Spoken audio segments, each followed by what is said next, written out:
Good morning, or good afternoon, or good evening, wherever you are.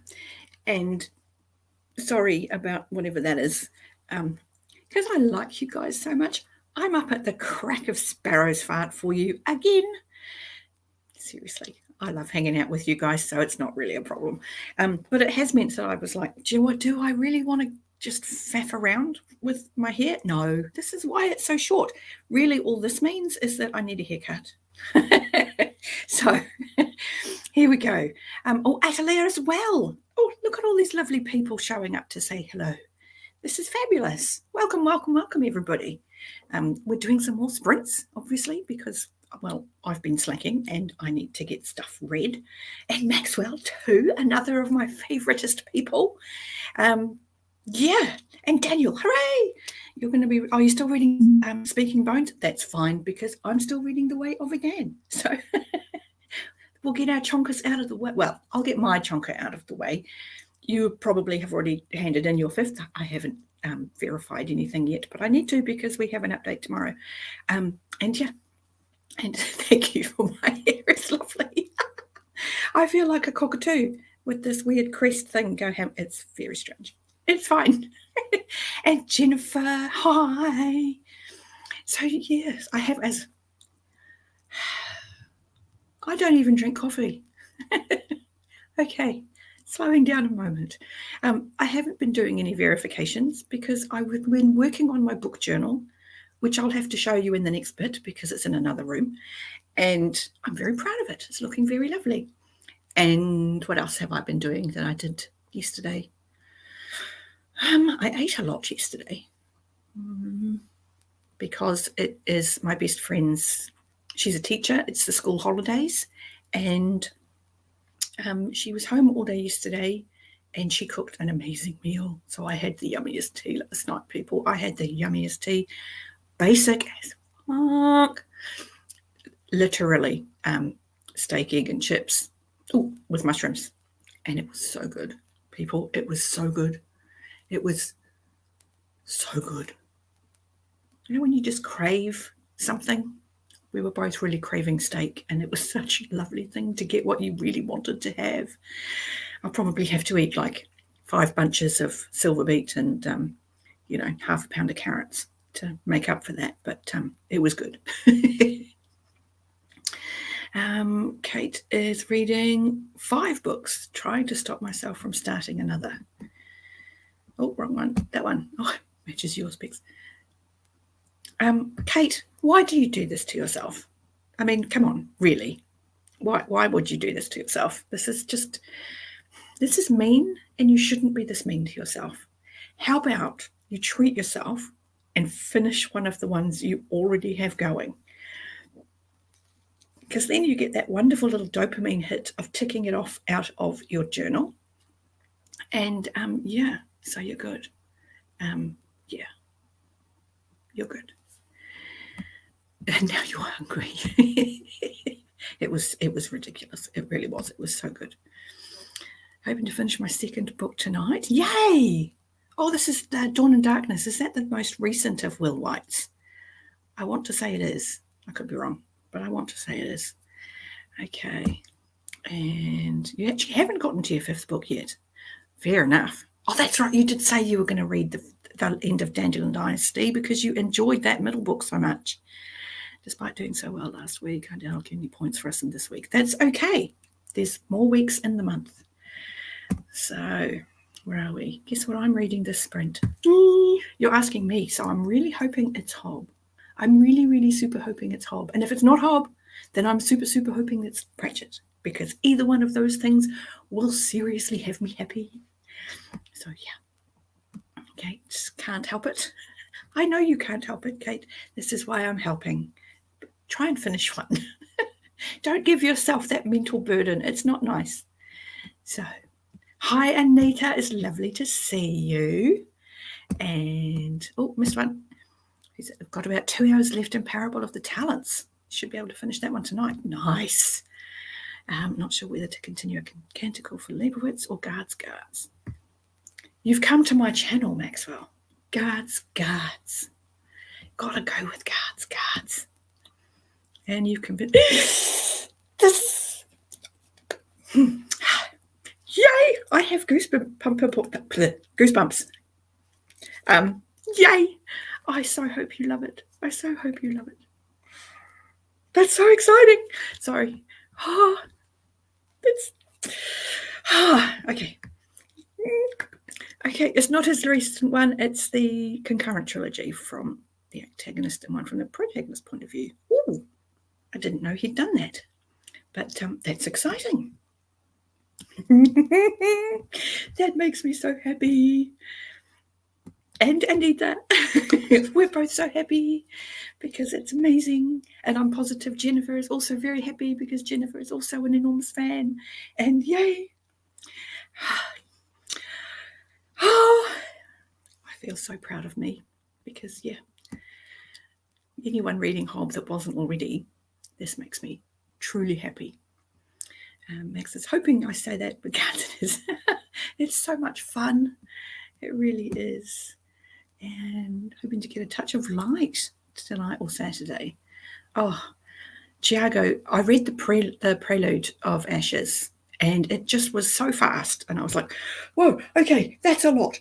And that I've been kind of bracing myself before getting into a touch of light because I know I'm going to love it, but I also know it's going to be a lot. And my brain it needs a minute. Okay. Oh, hi, Paramita. What else have we got? Oh, all of the love for Hob. Definitely in the right place for love from Hob.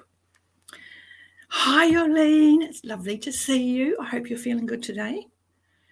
And how is Shadow Rising going? Oh, is that one of the 5 books Kate has going, is it? And you're reading Wuthering Heights. A tragedy. Sorry, I can't say. Am I the only person who, every time they say the word tragedy, hears the Bee Gees? I totally do.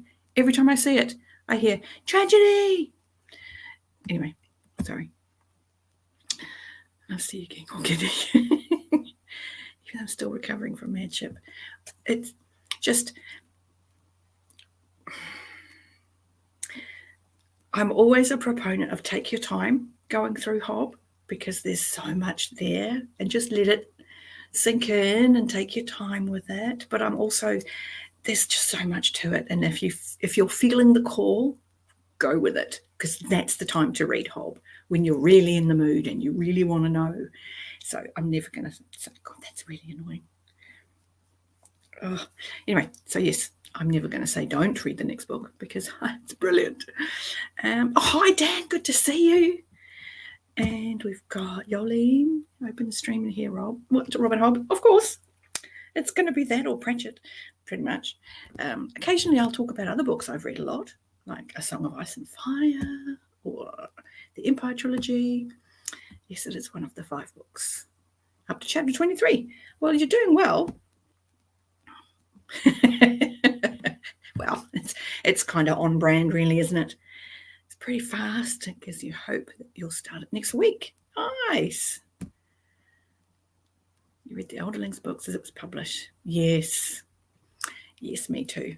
And if, like me, you got to read, we got to read Fool's Fate without knowing the outcome. And the terror of reading that book, not knowing the outcome, was its own special kind of trauma. So, hi, Sebastian. And you're just switching off your computer and going back to reading Orless. Yes.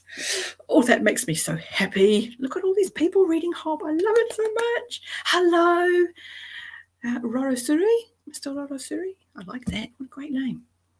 Reading Fondele's new novella. Oh, okay. You'll have to tell us how good it is because I'm assuming it's going to be good. So how good is the next thing? 900 and some pages. Oh, my goodness. Kate, don't choose that one to finish today, okay? You don't need that kind of pressure. It took me 4 years to read Run with the Elderlings as a whole, yes, and it made the ending much more emotional as the characters had been with you so long. Absolutely. Absolutely. They live rent-free in my heart, and I'm certainly never kicking them out. So besides Discworld, what other big series do I invest in after Run with the Elderlings? Well, obviously there's A Song of Ice and Fire, and from every single thing I have heard from every single person I know, it is well worth going into the Malazan series. It's one I'm aiming for. 900 pages. I know, that's ridiculous. Yes, Fool's Fate was very difficult to process after I finished it, with no guarantee of another book. Absolutely. I mean, it was beautifully satisfying, but there was a terror during some of those chapters where you genuinely don't know if they're going to make it. And there are some scenes where you're like, and you're weeping because this could very well be the end. And it's amazing. Anyway, I swear I have my FOMO under control. Reread Tawnyman. Reread Tawnyman. I'm never going to say no. It's always worth it. And you will find there is so much more to catch. I still catch new things, guys, after my ridiculous numbers of times reading these books. There is so much there. Okay. Why be on the Hob Skulls team without giving it a go? The only one I didn't love was Assassin's Quest. I'm starting Rain Wilds soon after I finish the 3 to 4 I've got going. Awesome. Assassin's Quest is the one that improves the most on reread, because a lot of what happens in Assassin's Quest, you're like, why? And is there a point to this? And that was weird, and he's tripping, and yeah. And once you have finished the series and you go back and read, Assassin's Quest goes very differently, because you're seeing what is there that nobody had any context for beforehand, that they didn't understand. It's amazing. I'll be finished this later in the month. Got to go to work in a bit. Fair enough. I feel for you having to go to work. That's hard. How many times have I read Hob? The first 9 books I've read 23 times, and each subsequent book I've read slightly less as they've been published. So I think Assassin's Fate I've read 5 times or 6 times, one of those. That's a little faster to read. Temeria by Naomi Novik. I just had the first one. I just tucked that one under my belt, and I really enjoyed it. Like, I really, really enjoyed it. It was fabulous. Yep, whenever in your mood without any pressure. Absolutely. No pressure with Hob. Don't ever try and read it to a timetable. Don't ever try and squeeze it in, and just allow yourself to just take the time and read it when you feel like it, because it's beautiful. You're really happy you didn't start it as part of a buddy read? The pressure would be detrimental. Absolutely. So, hi, Anthony. Glad I'm finally able to catch you live. Yay!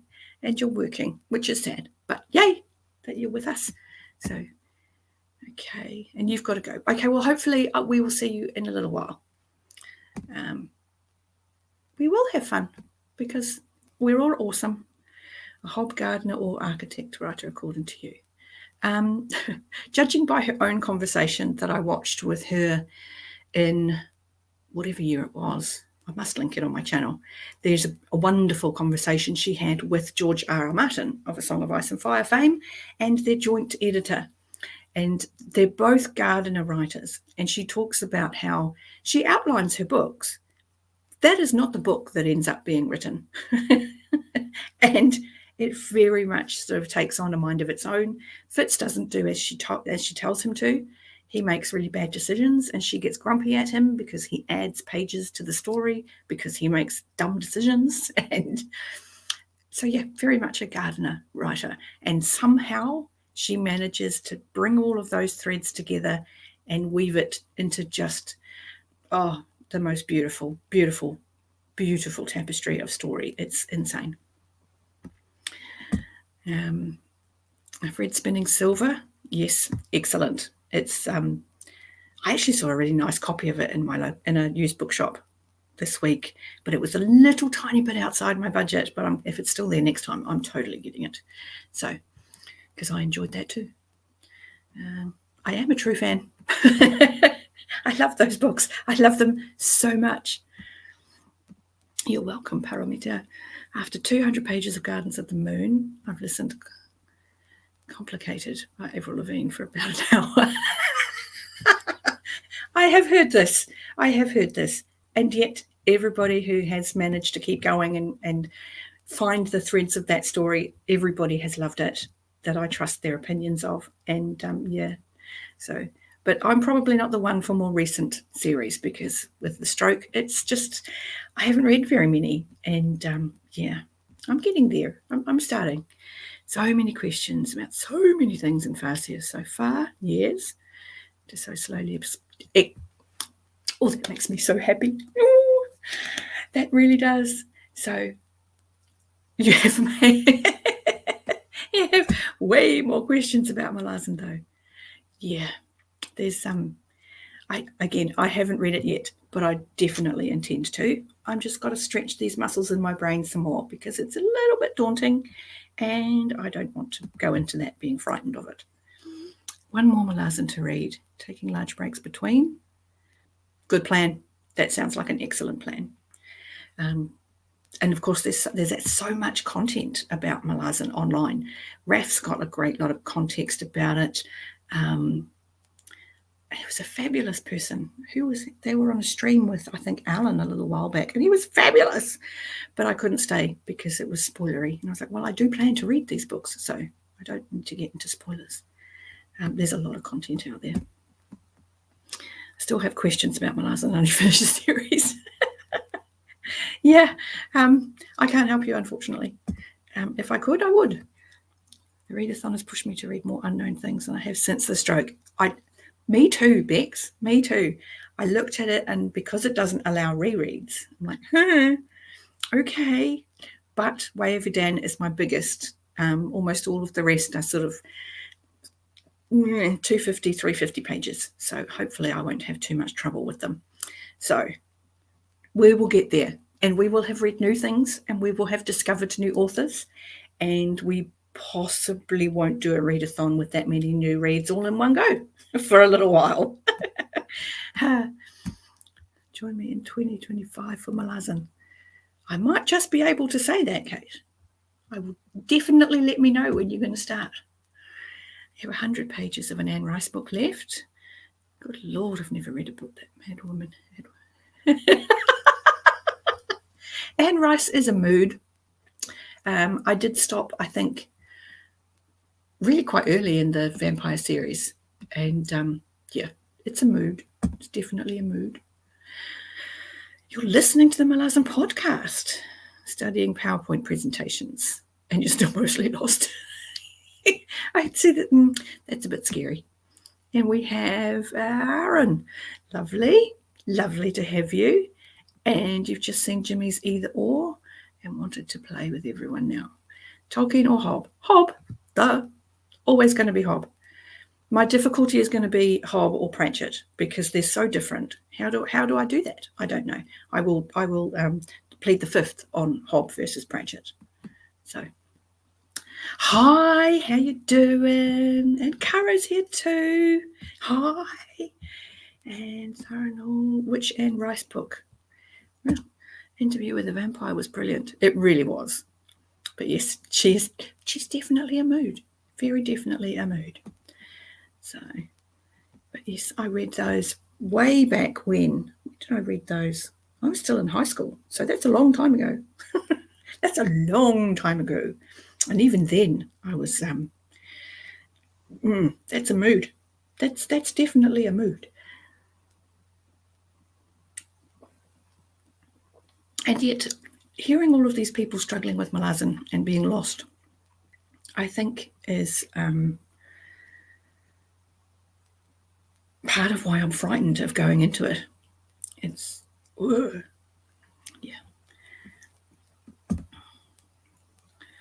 Anne Rice book is The Mummy or Ramsay the Damned. Okay, I don't think I read that one. That one's too far along in the series. Oh, Meeting Hob in Person or Getting More Elderlings books.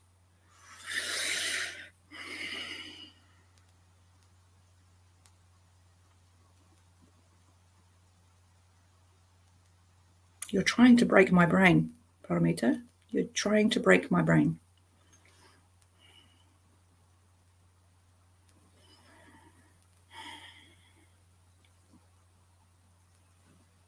more Elderlings books, because then I can reread those and reread them and reread them and reread them. You have to prepare for Lestat. Oh, okay.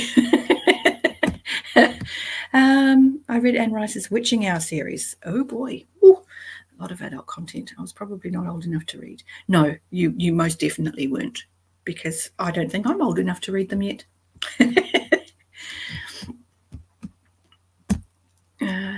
Ramses the Damned, the Mummy. Oh, okay. There you go. Somebody knows the correct name. Mummy's a separate series from the vampire ones. Ah, is that like a crossover book, maybe? The struggle with Malazan and complicated they are. Yeah, I really do feel I need a lot of time for it. Military fantasy, so I'd advise checking out other books if the genre is for you. Oh, okay. Fair enough. Oh, Anthony wasn't right. Fair enough. Oh, okay. So it actually genuinely will be 2025 that we're reading Malazan together. Okay, we can do that. If you ever make it to the States, you live about 2 hours away from Hob, and we can pop up for some stalking.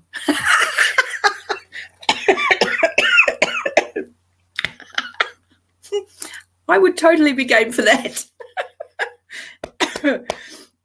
Unfortunately, I might have to use a nom de plume, because if the police caught us, I think the premeditation of it would be dangerous. Malazan,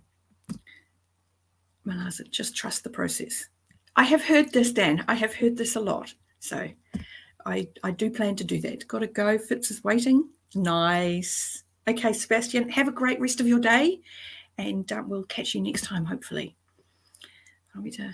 My wish is that I get both. Oh, that's the best wish ever. Thank you so much. Oh, that's a vibe that I'm incredibly willing to accept. That's beautiful. Thank you. And Matt, that's pretty close to Hob yourself. Nice. So you're in that creative little corner of the world. So that actually does sound really nice. But nowhere near as awesome as New Zealand, because New Zealand is the best place in the world. Just saying. I can say that because I live here. And I can also say that without being too arrogant about it, because I wasn't actually born here. I was born in the UK, and we moved here as a family when I was 6 or 7. And yeah, it was, it's still hard to do a summer Christmas. Summer Christmases are really, really weird. Oh, Daniel doesn't enjoy Malazan. That's an interesting take.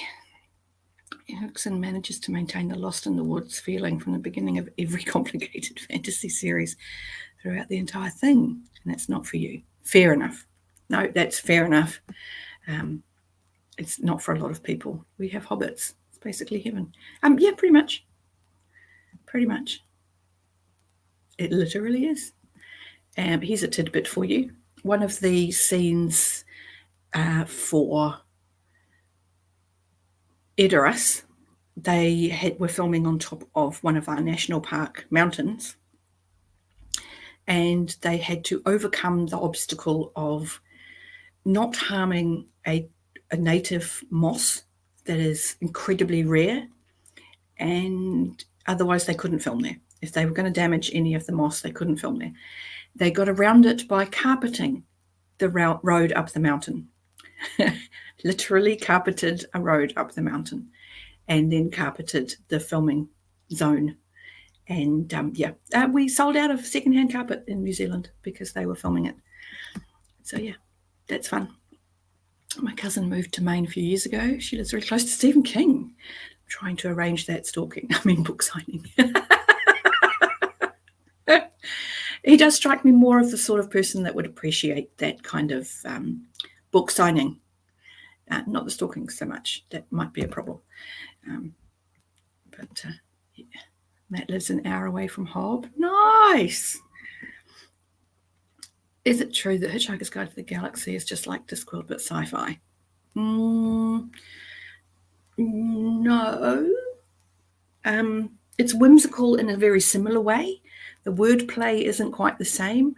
There is a greater sense of the ridiculous, but it is still very English in its humor. It's very dry. It's very sort of, oh, great, now this is happening. It is very funny, and my personal favourite character is Marvin.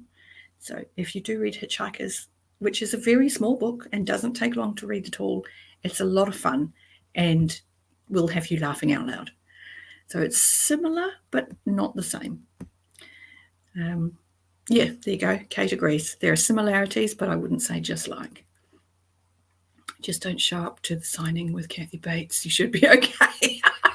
That was what I was thinking. I was thinking, I'm their biggest fan. Yeah, she was amazing in that film. She really was. She was just astonishingly good, like truly frightening. Douglas Adams is great, but not Terry Pratchett brilliant. Yeah, unfortunately. I'm not going to find wordplay like Terry's, will I? No, sadly. I mean, I would love very much for there to be somebody as brilliant that I could say, oh, this is so like Discworld, it's amazing. But I haven't yet. And it would be amazing if somebody came into their writing career with something that astonishing. But they haven't yet. And that makes me sad. And yet also makes those Discworld books stand out all the more because they're just astonishingly brilliant. Oh, you just finished Hitchhiker's Guide and can vouch for the amazingness. There you go. There you go. And Bexwell only just finished reading it. It's good fun. It is good fun. And if you can source them, see if you can find the BBC radio plays, not the audiobooks, which are great, but the radio plays that were done at about the same time, because he ended up writing them sort of concurrently, and they're not the same. So there are things that happen in the radio play that never made it into the book, and there are things that happen in the book that weren't in the radio play. So there is some truly hilarious moments. So if you can find that BBC radio play somewhere, do try and get hold of it. It is really, really funny. Martin Freeman narrates most of the audiobooks, except book 1. So that's amazing. That is amazing. The only Kathy Bates I've seen is the Owen Wilson one where he's in Paris and goes back to the past and meets Hemingway. She was terrible in that movie. Oh, okay. I haven't seen that movie. She's in, I want to say she's in the Titanic. Didn't she play somebody in Titanic? I think. I haven't seen it for many years. My favourite movie with Kathy Bates is Fried Green Tomatoes. And if there's ever a story about empowerment and passion and following your own path, that's it. Fried Green Tomatoes, great movie. But Kate, of course, loved that movie. Midnight in Paris. See, this is why BookTube is wonderful. We can all have different opinions. Thing like, we Eagles don't ask so many questions, Master. We Eagles, you've got to remember your lisp. Don't know, Master. I've never asked. I love Igor. Igor is marvellous. There is a very marvellous Igor in Carpe Jugulum. And yes, she's in the Titanic. Oh, I was right. Yes. And you also love the Fried Green Tomatoes movie. Have you read the book? That's a question for you. I read the book. The book is even lovelier. Obviously, the book is almost always better. And because I've seen the movie first, I visualized all of those actors in those roles, and it worked so well. It was great. And the author had a cameo in the film. So, yeah. She was the lady, she was in the women's empowerment meeting where we discovered that Kathy Bates's character wore a girdle. Anyway, great movie. Absolutely great movie. Towanda. Cheers for Towanda. I have to finish my tea before it goes cold because there's nothing worse than cold tea.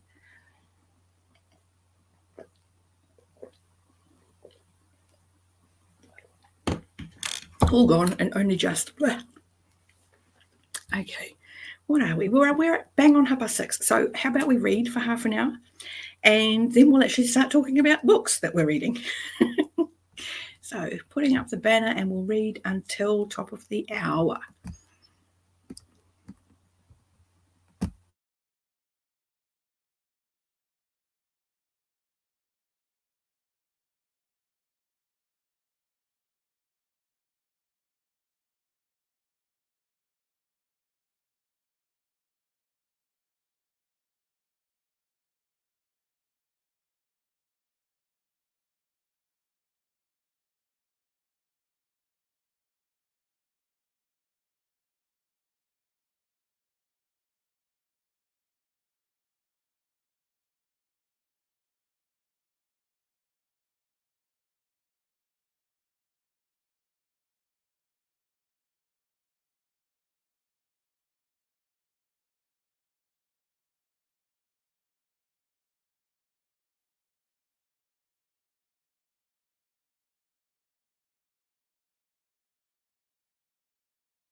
Okay.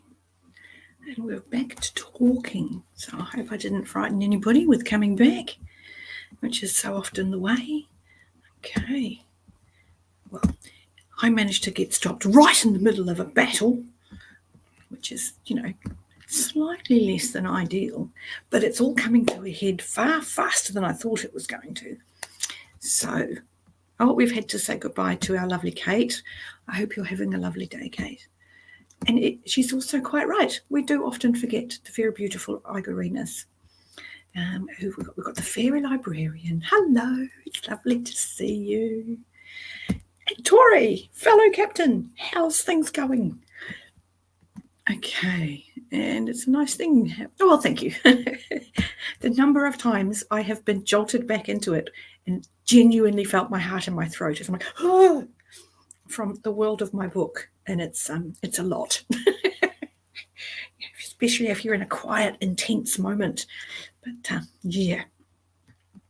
Okay, Caitlin read a lot, 62 pages of The Mummy with only 40 left. Yes, knock it out. Good stuff. Another welcome for Tori, because yay, Tori's here. Things are going great. Hooray. We're having a great time in our team. I hope you guys are too. We have a marvelous team happening in the Snack Smashers, and still trying to figure out quite how Jord is it's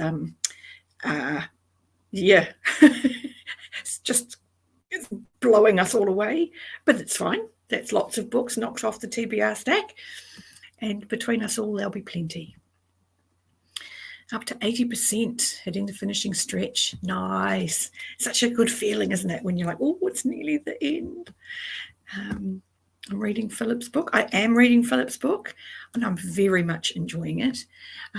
I've realised how much I've come to rely on audiobooks in the last few months, because it's making my eyes ache, just back to the physical reading, eyeballing a book. But Alan hasn't recorded the audio for it yet, so I have to do it physically. But that doesn't mean I shan't be reading it again when the audio does get released, because I'm definitely going to be supporting both Alan and Philip with the audio. It's a shame you had to interrupt the battle. Something to look forward to getting back into. Oh, yes, it's remarkably well written. I can visualize it really clearly, and it's amazing. I've stopped reading horror on sprints because the timer would scare the hell out of me. Precisely, right? It's like, oh, you can't take that additional jar. It's too much. And you're going to migraine after reading through the sprint. Well, that makes me feel very sad, because migraines are horrible, and no one should have to suffer them. They are an evil in the world that should be cast out. They're dreadful. Right, Jord was insane. He so was, man. We're going to do our best to give him a run for his money. Absolutely. My guys have come through with a lot this week, and whether we catch Jord or not, it's there's a lot of personal milestones being met, which is pretty impressive. Kind of struggling with reading today. Hope to find a groove. It happens to the best of us. It really does. So whether you pick up something different for a day or give it a break for a day, whatever it takes, because book slumps are just a pain in the ass, and none of us like them. I have read 1.5 chapters, 3 chapters left to go. Nice. You're doing the audio for Mistborn and enjoying the narrator. Awesome. Smashers. Woohoo. That's right. Damn straight. And you need to do a pattern. You magnificent bastard. I've read your book. I will be able to do that. I shall absolutely. I did message him and say, if you want a live reaction to the first few chapters of your book, here is my sprint that I did at the beginning of the month, and I read the prologue and first 3 chapters during it. So whether he watched that or not, I don't know, but I figure he might enjoy it, because the prologue was a bit in your face and the first few chapters had plenty in them, and I'm aware that I have quite an expressive face, so he may get value out of me going a lot. So I shall definitely be letting him know when I'm done. And Christopher is 2/3 through your third book of April. Yes, you mighty warrior for the Stack Smashers, you. Okay, Matt has realised he is horribly hungry and needs to find food. Foraging needs to happen. And here's the thing. Did you realise that there are two kinds of food? There is food and there are ingredients. And there is nothing sadder than when you want food and there's only ingredients and you actually have to cook. It's tragic. It's just tragic. It's really, really sad when that happens. Maxwell managed 15 pages of guards. Didn't expect to see the librarian in this one. Is he in most of the Discord books or just features in the early ones? He features, and he features in some unexpected places. Clearly, the librarian is a fan favourite. He was a favourite of Terry's, and pretty much whenever the occasion calls for the librarian, he finds a way. I enjoy, he has a wonderful little cameo in Masquerade. That was rather glorious. And I do like him in Guards. He and Carrot have a rather fabulous moment. So I'm looking forward to when you get to that. But yeah, other than that, talking about Philip's book, really, I'm incredibly enjoying it. That doesn't sound like a proper sentence, but I am enjoying it. I'm enjoying it tremendously. And yeah, I can highly recommend it for anybody who likes either modern dark fantasy or Tolkien, because it absolutely bridges the two. So, do you know the comic book series Fables? I do. I read, I don't know, quite a lot of them back in, when would that have been? The early 2000s. And loved them. I thought they were great. I thought the characters were great. I thought the premise was great. It was very, very dreamland in Sandman, if that makes sense. Like if you think of the Sandman dream world, Fables feels like it could have been set there. So there was this beautiful kind of overlap in what I was reading in graphic novels at the time. So I enjoyed Fables a lot. And they are actually on my wish list in, I think, one of the Kiwi stores we've got here. Mighty Ape. Yeah, because, excuse me. Sorry. Seriously, the sun hasn't even come up. Yes, so I enjoy Fables. Fables is great. Going back in for more writing. Oh, awesome. Having a productive day. Woohoo! Good work, Tori. That's fantastic. Okay. So, the next question. For our Tottenkinder versus Granny. Have you met me? It's going to be Granny. Because Granny. Just Granny. There is no one better. Atalau still wants to read Fables. I love the game The Wolf Among Us, which was based on the graphic novel. Oh, I didn't know that. That's great. I love how book nerd comic geek overlap thing happens. It's great. So that's good to know. But yeah, I liked Bigsy. Not Bigsy. Was it Biggs? Big Bad Wolf. Can't remember his name now. Anyway, but he was great. And if Tori's writing, that means we might get new books in the not too distant future. I have phased. Excuse me. Okay. Remembering to breathe while I'm talking might help. Okay, who else just... Happy sprinting, everyone. Thanks, Joseph. Thank you for popping in, and thank you for saying happy sprinting. And Bigsby, there you go. See, I knew I was close, but I also knew I wasn't quite right. Here we go. I asked because the librarian in Fables is a flying monkey from Oz. This is very true, and still not as cool as our librarian, because Ook, he used to be a wizard, and he's deliberately made it so that no one can find his name to turn him back, which is marvellous. I love that. I love that he would just rather be an orangutan. He also has a really lovely little cameo in Hogfather, which is possibly one of the sweetest, which I shan't spoil because it's just too adorable. What other moments do I love of the librarian? The librarian gets mentioned in Weird Sisters for the travelling players, and having to include silly moments because no one likes an angry librarian in the crowd if you don't give him what he wants. So, yeah, that was fun. Not quite as funny as Granny and Nanny watching theatre because that is stinking hilarious. But is Fables completed? I'm not sure.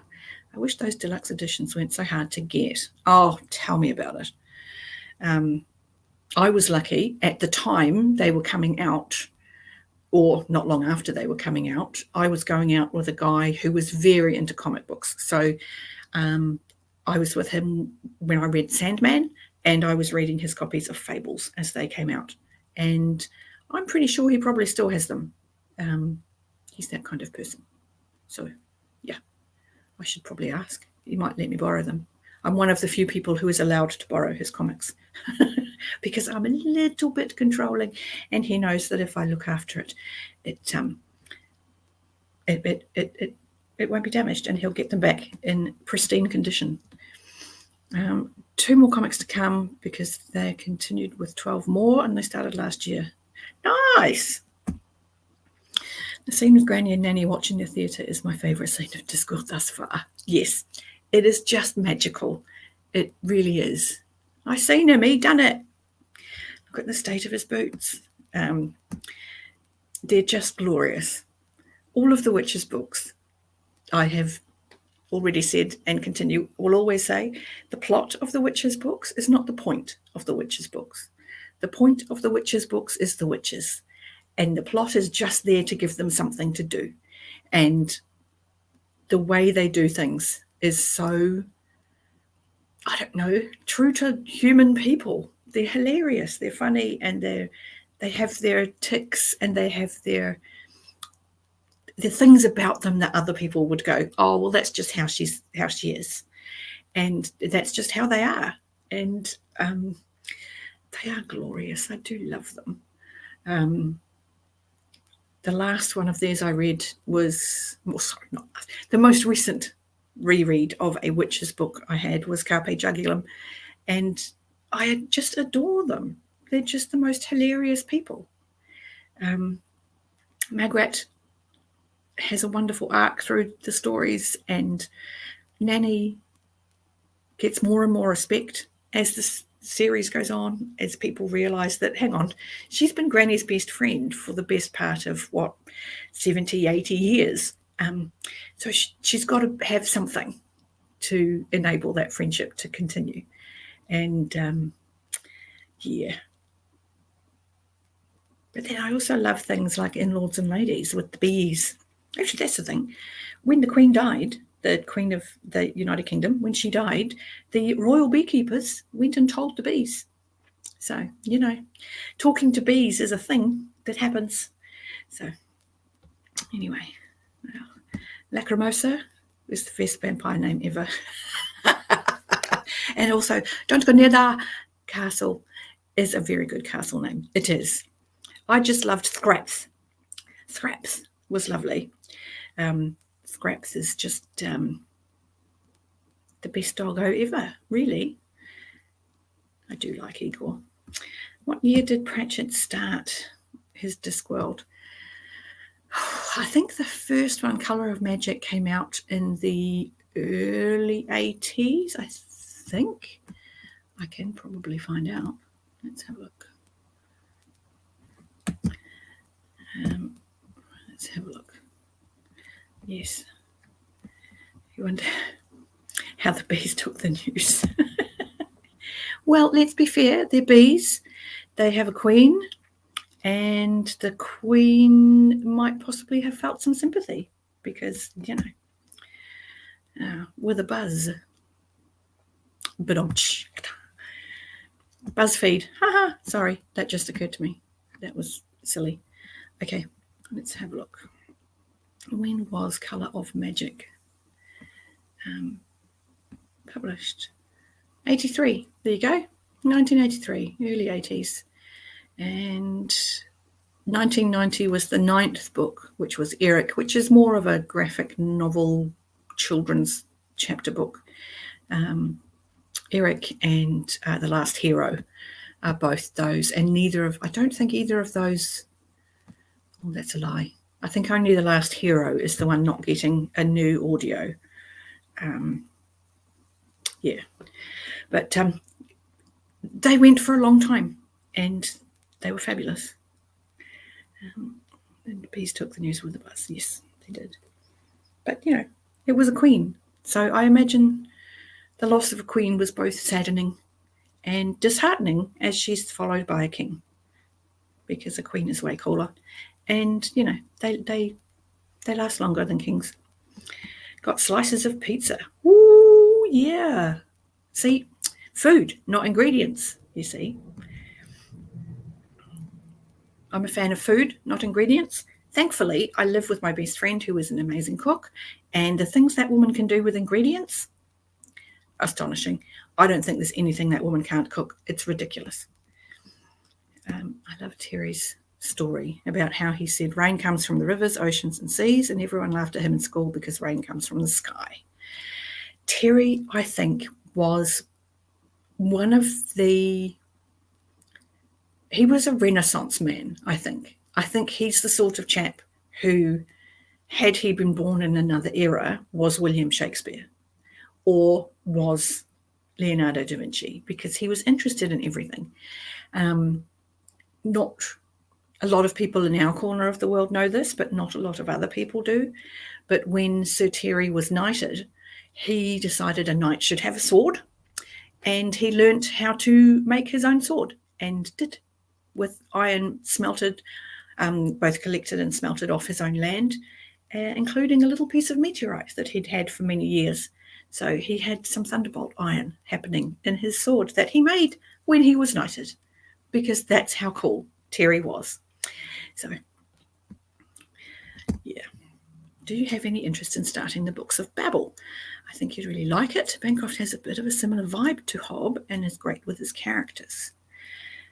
It's on the TBR, but it's probably a ways off for me, and that's entirely due to Alan, because he's such a hype machine. It's ridiculous. But a lot of people I know I've started it recently. See, I say that like you're all my actual friends. Like, I know these people, and there's a decent number of people in the BookTube world who are picking it up, and a lot of them are really enjoying it. There's a read along going on. Somebody's rereading. I know Pete's reading it. Yeah, there's a few. So I am interested. But yeah, I was listening to a Pratchett interview recently in which he said he sort of regretted the flat world on a turtle for the setting, as it gave people the wrong idea about the series, just silly fun. I would agree that is the case, but I also think that that's what brings people to Terry, is because fantasy tends to sort of get quite heavy. And knowing that there's a series that is a bit of silly fun on the surface brings a lot of readers to Pratchett, and then you discover this marvelous depth to this flat world. You see the richness in the words and the richness of the text, and the incredible use of thematic, subjects, and yet there's still a lightness to it that really the Discworld explains really well. It is a whole world, and it's also slightly ridiculous, because the world is slightly ridiculous. What's this one? And complained about how wretched Britain had become, for a knight of the realm cannot walk the streets with a sword at his belt. This is true. That frustrated him a lot. So, but, he was that kind of chap. He wanted to be able to just do his thing. Hey, Shadia, good to see you. And you've just finished Jingo. Awesome. I love Jingo. Jingo's great. Oh, excuse me. How fabulous is Willykins? Just saying. I like Willikins. He's one of my favourite secondary characters. And, oh dear, Emily. Hi, Emily. It's nice to see you. But you're off to work detention? That's sad.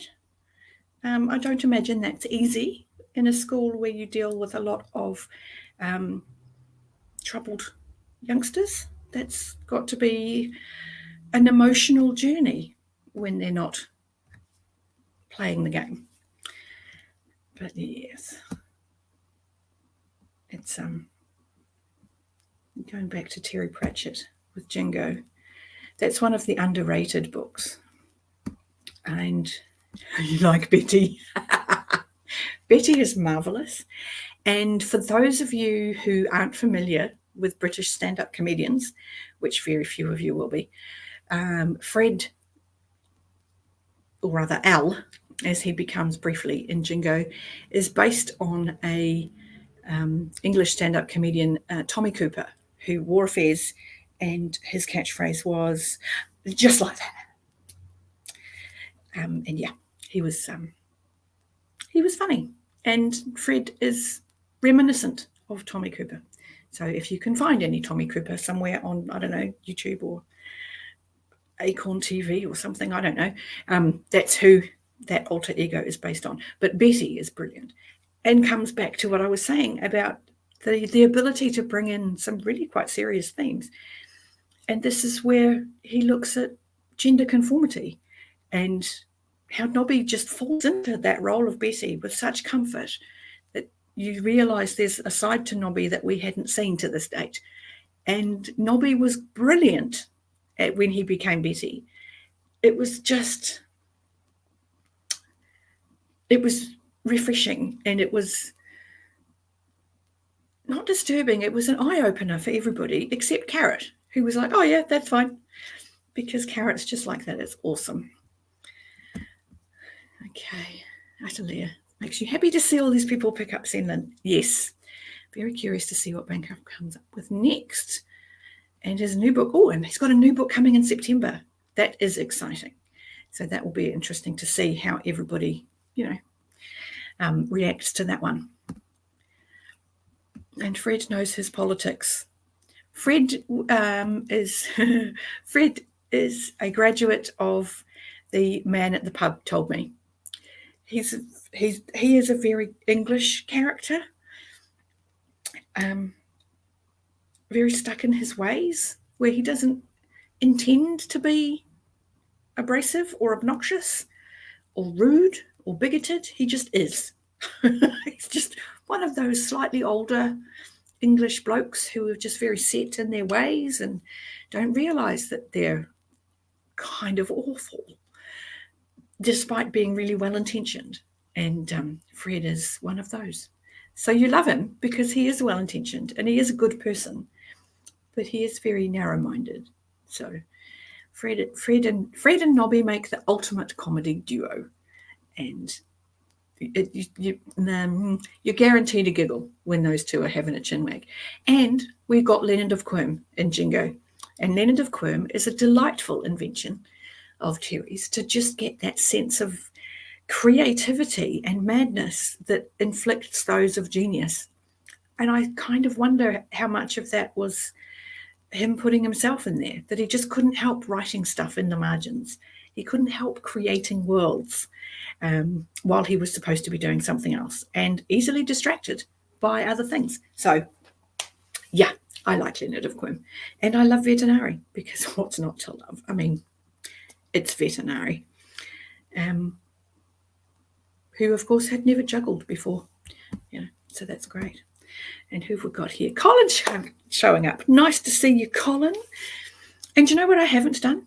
I've been chatting for a long time, and I actually haven't asked what most of you are reading. Some of you have been lovely enough to tell me, but most of you haven't told me. But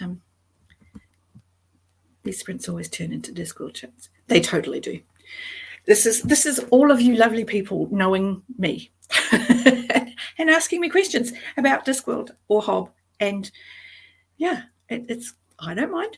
I will always have things to say about Discworld and Hob and A Song of Ice and Fire. and the Empire trilogy, and the Valdemar trilogy, and you're reading Chip of Magic. Oh, this makes me so happy. Leonard of Quirm painted a Mona Lisa, who is actually Nanny. Yes, it is. She has a drawing of her naked in the same pose as Rose from Titanic. Yes, she does. And Leonard of Quirm, quite rightly, was really annoyed that the sketches were better. He got her smile right in the sketches. So, okay, Fairy Leviathan Wakes. That's the first Expanse novel, isn't it? So, I actually must start that TV show. Honestly, everybody just loves it. Bouncing Between the Two Towers and Way of Kings. Those are some meaty reads. Oh, that's right. Yes, I know you're an Assassin's Apprentice because you've given me such joy. Oh, and you are always welcome to DM me and message and tell me how you're going.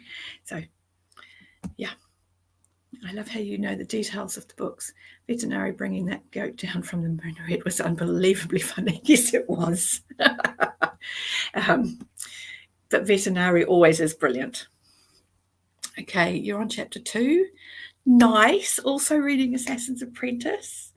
And yeah, it's this is 2 newbies who are both reading Assassin's Apprentice, and I have goosebumps just thinking about it. Yay! And we've got a Kev in the house. How are you, my friend? Kev finishes 4th readathon book. Hey, you were supposed to be playing Saboteur, not getting into the Kool-Aid. Dude, this is not okay. Yeah, but it is well done. Good on you, Kev, even if it is for the wrong team. You do have plans to start it this weekend? That's 3. That's so exciting. Sorry, I shouldn't be quite that joy. No, I am. I'm going to be that joyful because, yay, I just do love the series so very. I mean, this is not news to anybody who's on my channel. So, yeah, it's amazing. Yeah, curious to see how many people on Stack Smashers have chosen a hob. Well, I haven't actually checked the submissions in the day or so I'm going to check them this afternoon. I will have a look, and it is bringing me joy that people are picking them up with what I feel to be the right expectations going in, that it's a coming of age story to start with. It's about the characters. It's, take your time, and yeah, makes me happy. Be that joyful. The world needs more. Yes, it does. And I did decide many years ago that, you know what? I don't need to tone down happy. The world doesn't need me to tone down happy, because nobody turns down their misery, and they're grumpy and they're general bleh. It's like, that needs balancing. Yay for all the new hob readers, for sure. Are you reading The Way of Adan right now? I am. And am I liking it so far? I am. I think that Philip genuinely is a good writer. He's writing a story that has me really intrigued as to where it's going, because it's what I thought was going to be a plot for the entire trilogy looks to be going to be completed in this first book. So I'm very interested in what are we? June, I think the next book comes out. Be very interested to see where that goes, because I'm really liking it. It's a great bridge between that very action intense and very brutal and very in-your-face kind of action of modern fantasy, plus this really beautiful prose and world building and immersion of Tolkien. And it's just brilliant. Okay, Anthony, I love hearing about people starting Assassin's Apprentice. Yes! I had such a good time with the whole Farseer trilogy. Next month, the first Life Ship book. Oh, Life Ships are so good. You get to meet some awesome, awesome, awesome characters. Oh, I can't wait to hear how you go with those. And a hello for Colin. And never turn down your happy. Damn straight. I'm glad my happy makes people happy, because happy should be, as prevalent in the world obviously as everybody else's grump, because there's so much grump in the world. I mean, everyone moans like, everyone hates Mondays and can't wait for the weekend and why can't we have, yay, it's Saturday and I've got plans and I'm going to do something. Anyway, my biggest worry on starting Hob is if I do like it, I'll have to get some of those nice UK covers. This is a problem that you can overcome by just buying them. just accept that is what's going to happen, because if you do love them, you will want them and you will get them. So just accept that that's going to happen if you love them. And let's face it, there are much worse things in being a reader than loving something so much that you must have copies of them. That's the best kind of problem for a reader to have in my book. So, would you recommend Way Over Dan for a reader that doesn't love dark stuff? I've heard it gets dark.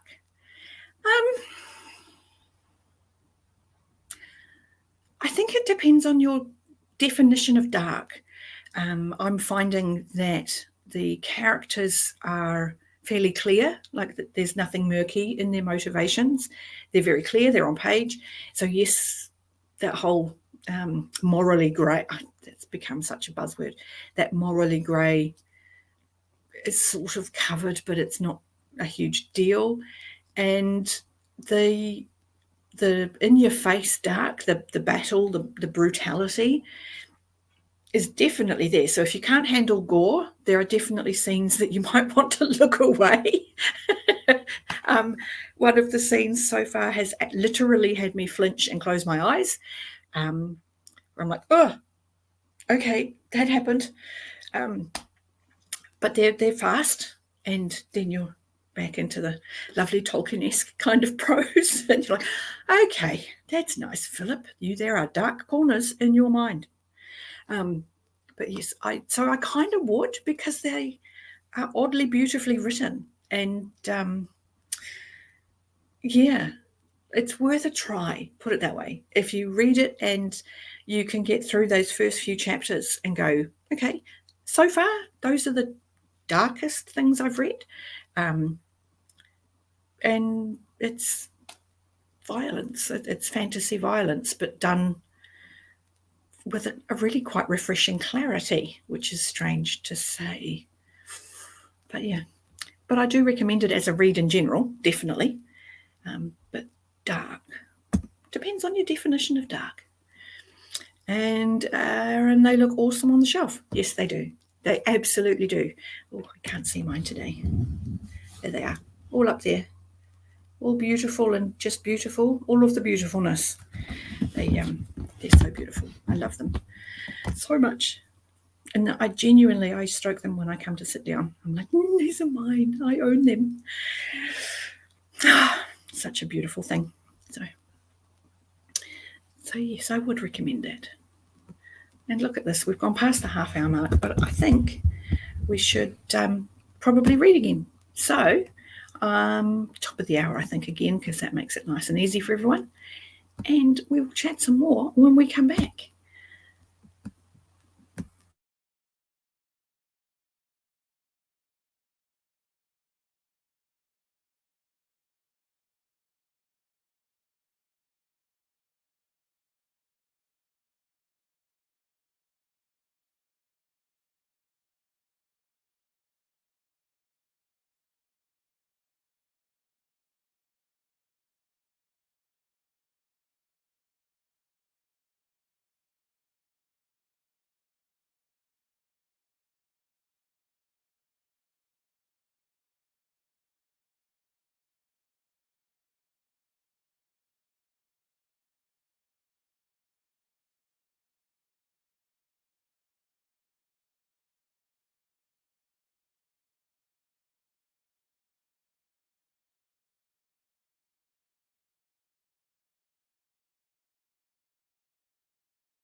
Psst, psst, psst, psst. We're very gently coming back into it because we finished reading. Back to talking. And Tharanor chivalry is absolutely chivalrous. Don't even go there. Caitlin, finished The Mummy. Now I must focus on my 2 remaining books for the readathon. Dresden number 13, Cold Days, and possibly the new Kickstarter book. I am reading Dragonbrain Chair, but I don't think I can finish that in time because that's more than a chonker. That's like a super duper chonker. That's like mammoth. So yeah, good plan. Enjoy Dresden 13. I did. I think Jake Bishop, who is my Dresden guru, was saying that because he had to wait for them to be published, Cold Days, most people bounced off because after the changes of changes, it was a huge pacing change. I think it was a really good book because I didn't have to wait, and I was ready for a pacing change after all of the events and changes. I was ready for one that meant, okay, let's assess, let's figure out what's happening now. So yeah, but so I hope you enjoy Cold Days. Excuse me. So that's that one. Maxwell spent most of the sprint doing laundry. Nice, but got a few pages in at the end. I'm doing it the other way around. I'm sprinting and I'll do laundry later. But it's definitely laundry day for me because my laundry bag is very full and I need to do that because, well, I do.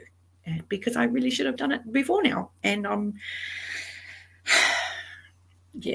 not a household goddess at all.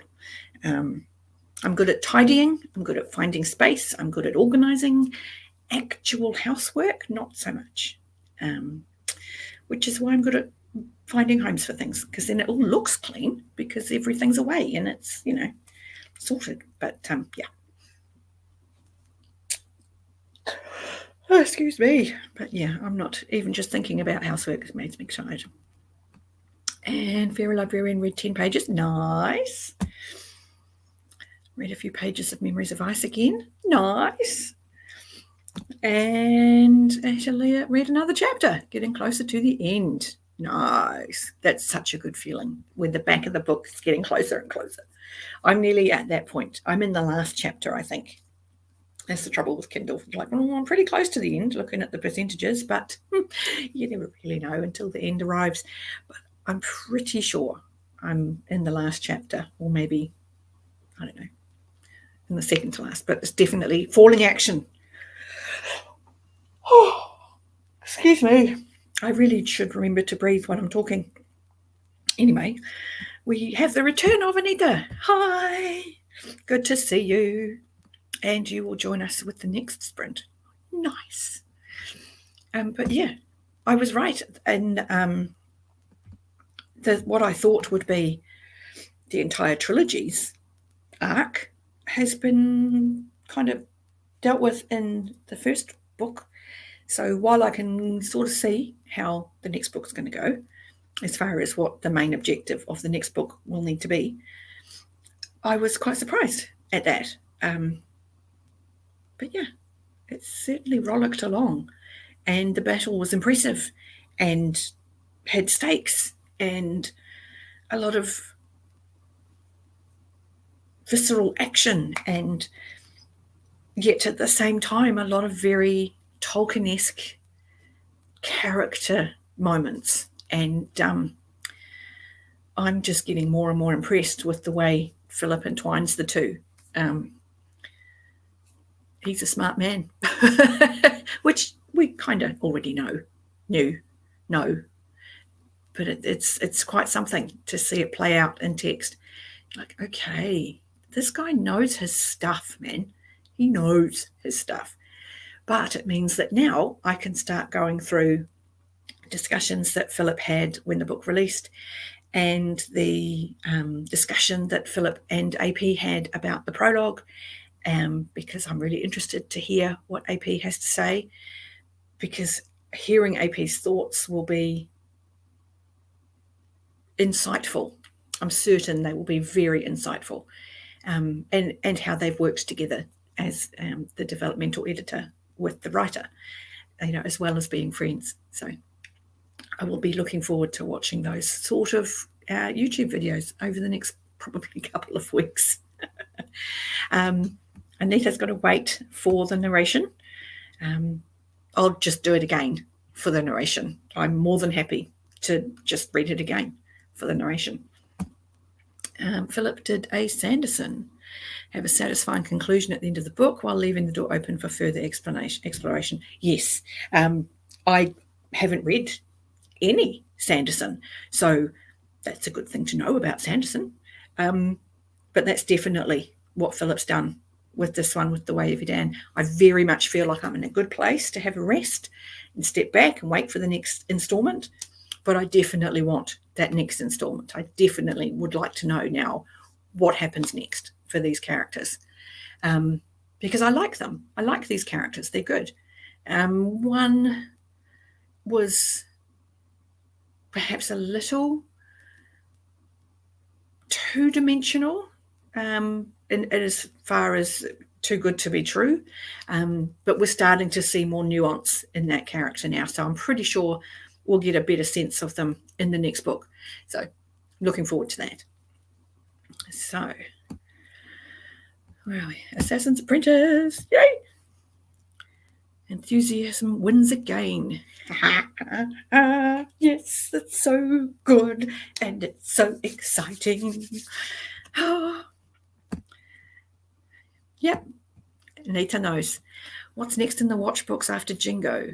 After Jingo, I think, is Thud. I think Thud.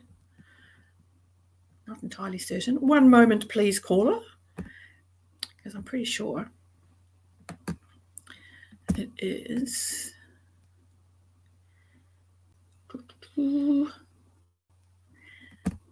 Yes, I do have the Discworld graph bookmark.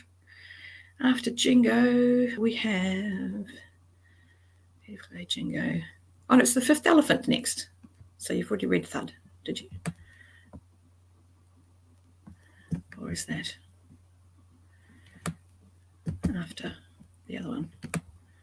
Oh, there's 2 books between then and now. Okay, yes, the Fifth Elephant is next after Jingo.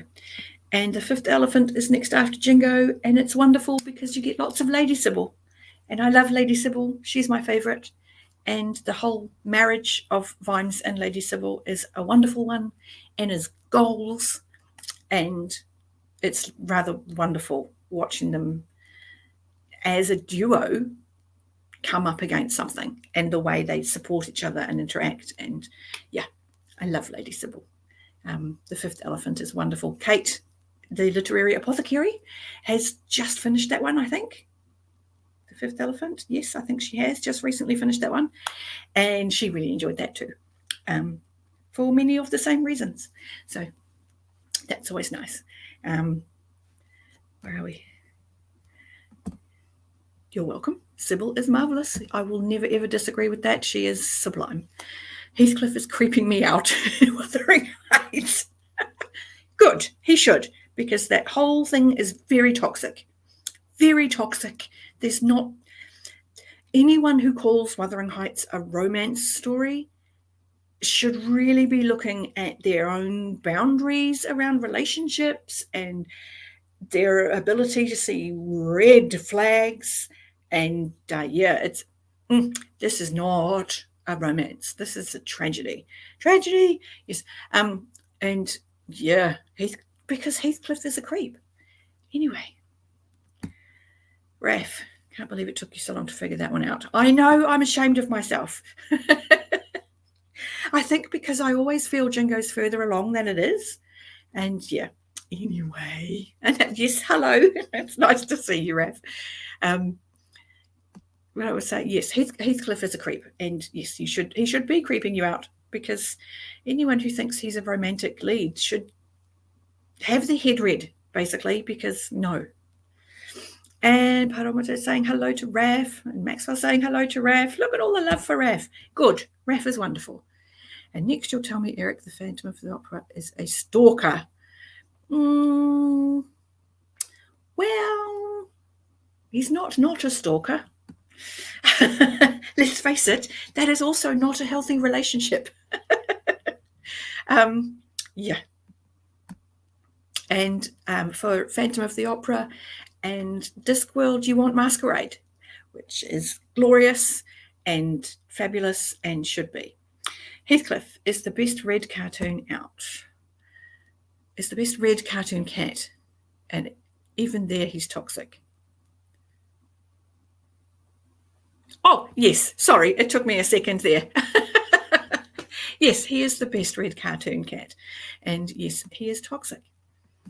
But there are many cartoon cats, and none of them are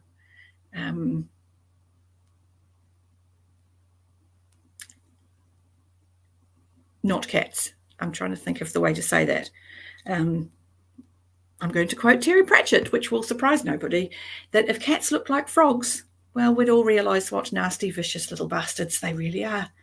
So anyway, Wuthering Heights is my absolute favourite classic, says Caitlin. Not a romance. The book is about the cycle of abuse, trauma and revenge, or a vendetta that can consume your body and soul. Exactly. It's a tragedy. Again, the Bee Gees, tragedy. It's when you read it with that in mind, it's a great book, but it is not a romance, and anybody who thinks it is needs their head read. Don't be shocked if you like 0 people within Wuthering Heights. Yeah, because they've all poisoned themselves with this abuse and the trauma and the not healing from these things, but instead perpetuating it into the next cycle. And yeah, there's some very unpleasant and unhappy people in that. And yet, I also read Hob, where it very much talks about cycles of behaviour and unthinking abuse and how to move past nasty events in your past and how to integrate the understanding of other people's driving forces. And anyway, here we go. I liked Wuthering Heights, but could Emily Bronte really only think of 2 names for all of her characters? The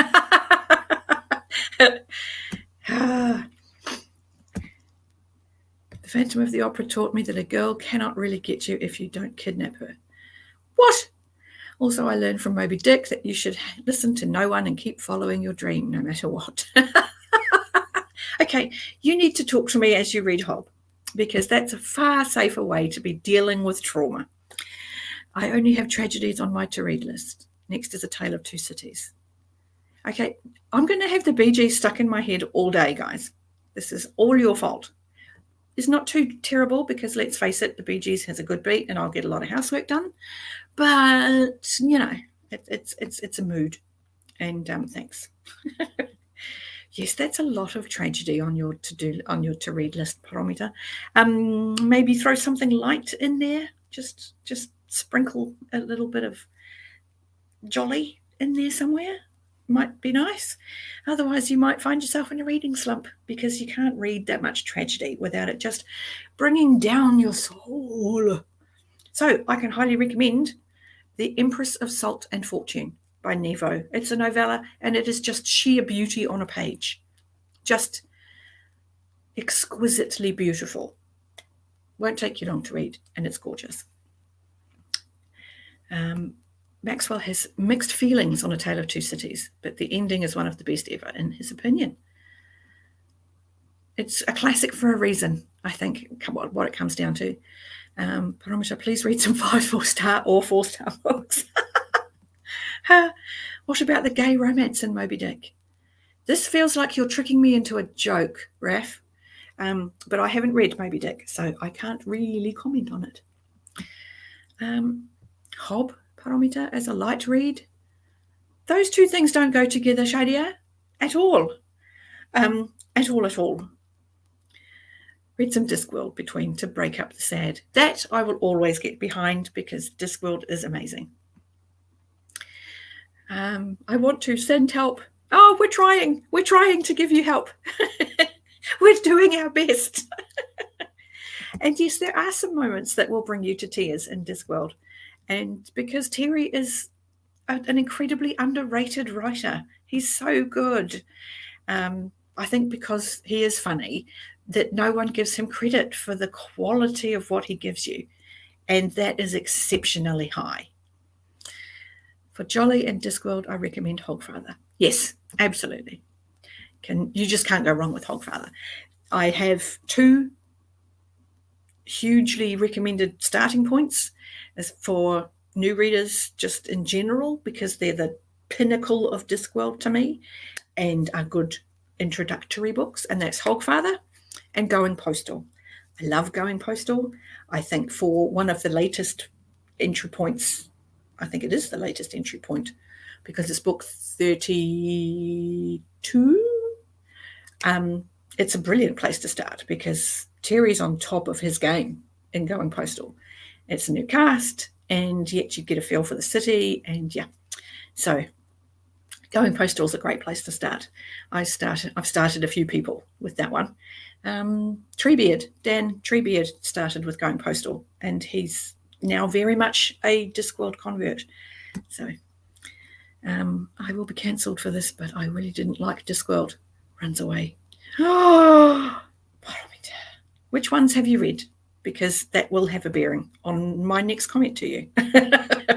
It takes a lot of skill to write something funny, and people don't give it enough credit. You're exactly right, because yeah, it does take a lot of skill, and it takes a lot of understanding of people to be able to include jokes that are pretty much universally seen as funny. And that's before you get into the clever word use that perhaps is only native English speakers will catch.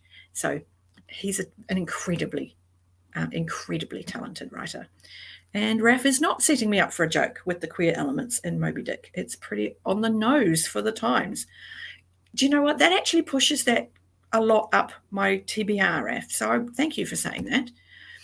Shadia, the comments on racism in Jingo, very relatable as a child of immigrants. You see both worlds. Oh, the whole theme in Jingo of that was beautiful when you got Goref bringing the curry into the watch house and getting those murmurs, and you go home and he's like, I was born here. Yeah, I think that it's a wake up, and it was, at a point in time when there was a lot of immigrant bashing happening in the UK. And this is clearly Terry reminding people that these are cultures we asked to join us, and we welcomed into our communities, and we encounter and deal with every day. And these are just people that we know and live in our communities. And can we not be assholes? So yeah, love Jingo. This and that loves Going Postal because it's brilliant. And Anita's not surprised with that news, Paromita. So, okay. I started with Going Postal and now want to read all the things. Yay! See, that's why I think it's a great starting point. A Doorbell Dear Heart. My God, that man. The man has a lot of strong women. Oh, he does. I do love Spike. Spike is wonderful because she's very much a... I'm trying to think of the word. She's not just a strong woman. She's a strong woman who is also prepared to be very feminine and still not give an inch. I love her. I love her so much. She's amazing. And Hadia, I wanted you to ask about that. Wanted to ask you about that. Oh, okay. And Paramita started guards, and going postal. The second was actually after your rec in a comment. Didn't work for me. I felt like I failed. Oh, no, darling, you didn't fail. It means I haven't got to know you well enough to point you in the direction of the book that will speak to you. So I will have to get to know you some more and see if I can get the right book for you. So I'm sorry, because that makes me sad. The TV series where they butchered the soul of the watch, they needed strong women because Terry had so few of those. Why are people stupid? Because they clearly are. They're more, and we don't speak of the abomination that is that thing, because they made Sybil an aggressive, thin woman, which is literally the opposite of who Lady Sybil is. Lady Sybil's size is part of her character. Lady Sybil's kindness and her gentleness is her strength. And to take both of those things away from her, that is the moment I rage quit. And I mean rage quit. If I had been a cartoon, there would have been flames off the top of my head and steam coming out of my ears. I was raging at that change. No, it's not okay. What are you reading that I will like? My Goodreads average rating is at an all-time low. Oh no, that's actually really sad. I would seriously try The Empress of Salt and Fortune. It's a very unique read. It's very quick and it's just beautiful. Its language is very lyrical. I think it's as close to poetry as prose can be and still be prose. And it's just, it's beautiful.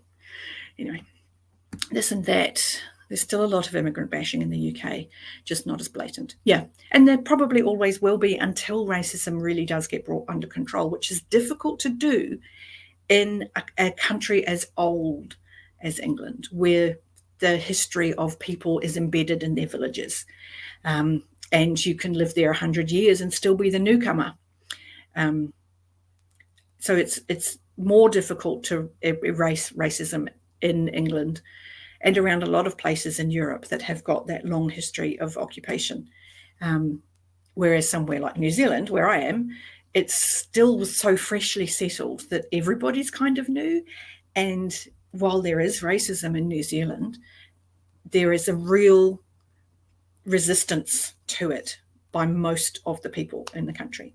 It's not at all acceptable on any level. And so, yeah, while it's always going to be a thing in the UK, I think, for a pretty good long time. Try Deathless Beast by Andrew Meredith. Actually, tell me something about that, please, Anita, because I won it in a watch-along that Patricia Meredith was running. And so I have it on audio. So I would like to know more about it. If you know more, I would enjoy that. Should I get another beer or just go to bed? What day is it? It's Thursday. Do you have to do anything tomorrow, Raf? Because if you don't, get another beer. Hang out. Raf, the answer is always more beer. There you go. Have another beer. I hate it when they turned kind female characters into aggressive people. People need to acknowledge kindness as the strength it is, which is exactly why I love Lady Sybil, because that's what Terry gives her. She's kind, and that is her strength, and that is how she strengthens her husband, and it is how she creates these communities of people around her. She's genuinely kind, and it's really hard to write that without it coming across as saccharine. And Terry manages it. Like, you still get a sense that Sybil's got a temper and Sybil will put her foot down and do a thing. But it's anyway. You read The Empress of Salt and Fortune. Only 3 stars. Okay. You're clearly really hard for me to give a recommendation to, because I want to give you something that you will love. Okay, I need to probably go through your Goodreads and read some of your reviews and get a feel, because I want to give you something that you love. Okay, Anita, there's always Maror. Okay, Anita, thank you, Raf. Okay, you have pondering happening. This is good. And Anita has a spoiler-free review of Deathless Beast on her channel. Or you can tell me about it on Sunday before Dragon Keeper discussion. Yes. Okay. I need people to talk about it with. Ma, that is not beer. I can drink in silence. Well done. To be fair, talking about books with beer is always the best. So, Maro, God damn it. It's those beers, Raf, I tell you. They're good fun. But yes. We tried to. Parameter has read almost everything I've ever read. Oh, I want to do better. I'm going to find you something you love, Paramita. I'm going to. It may be a long time before I succeed, but I'm going to try. So, she likes Lord of the Rings. Okay, that's a good starting place. I will have a think. Because I do. There's nothing. Hey, we all do it. We all love being able to offer somebody a book they haven't read, have them read it, and have them love it. It's the best feeling ever. So I will have to work on that for you. Do you know any Arthurian novels? This is a question for you, Raf. Where Mordred is the main character. I always felt he was a victim, raised to be a villain by his mother. I agree with that. So if you have any suggestions, Raf, please do give it to us. So you like Lord of the Rings and the Kingkiller Chronicles? Okay, that's a good starting point. Okay, I can have a think, and when that comes to mind, I will be all right there. I've just finished reading A Knight of the Seven Kingdoms and read that HBO are adapting it. Yes, I love Duncan Egg, but really wish for a different world and author to be given a chance. I agree with that. I do. However, this is a world that they're doing, that HBO are treating with good respect and have clearly learned from their mistake at the end of A Game of Thrones, in that now that they pay George to pretty much be on call so they can ask him questions, means they're going to continue to do that. And Duncan Egg, as you know, you've just read those books, has a very different feel to both House of the Dragon and Game of Thrones. So while it's in the same world, it will have a different feel. And I think the high success of these books opens that door for other worlds to be done as well. The problem with it, of course, is that at the moment, Amazon Prime seems to be desperately muddying those waters by adding crap. So I'm kind of happy HBO are sticking with stuff they know they can do really well, because we need that to keep the drive to produce fantasy still really high. Raf, in my very slow computer, not the beer today, but yeah. Beers and talking is the one thing I'm good at. Everyone has a talent. Everyone has a talent. In fact, if any of you have any mundane superpowers, I call them, do share them, because I always find them interesting. My mundane superpower is that I never lose socks. I genuinely only get rid of socks when I wear them out. I genuinely wear out socks. Sir Kay is the true victim. Oh, not Mordred. Okay. A Knight of the Seven Kingdoms broke my heart with the story about the old nobleman who just wanted his little river back. That was a really sad story, and is, again, that look at the after effects of war. And he's lost his sons. There was all this bitterness with the woman in the accompanying land, and all of it comes back to the outcome of the war, and it's heartbreaking.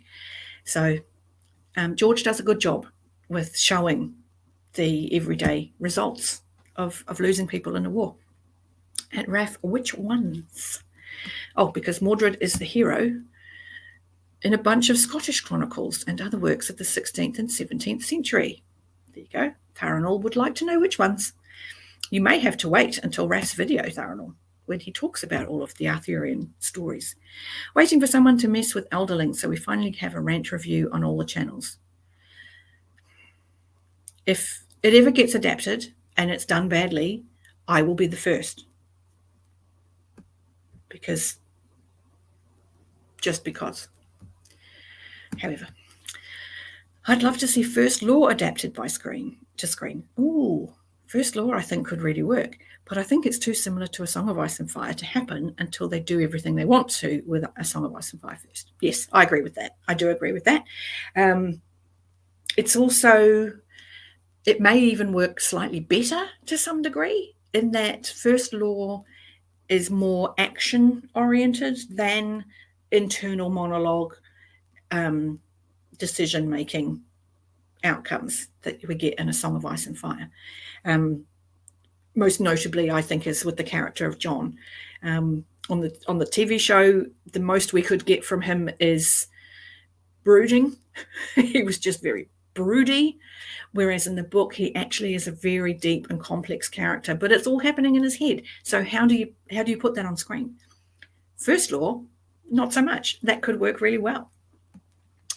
Oh, I'm being told that Not Losing Socks is a great gift. It is pretty cool. I'd have to check my books for that. The point was that Mordred was the legitimate heir to Arthur and rebelled rightfully.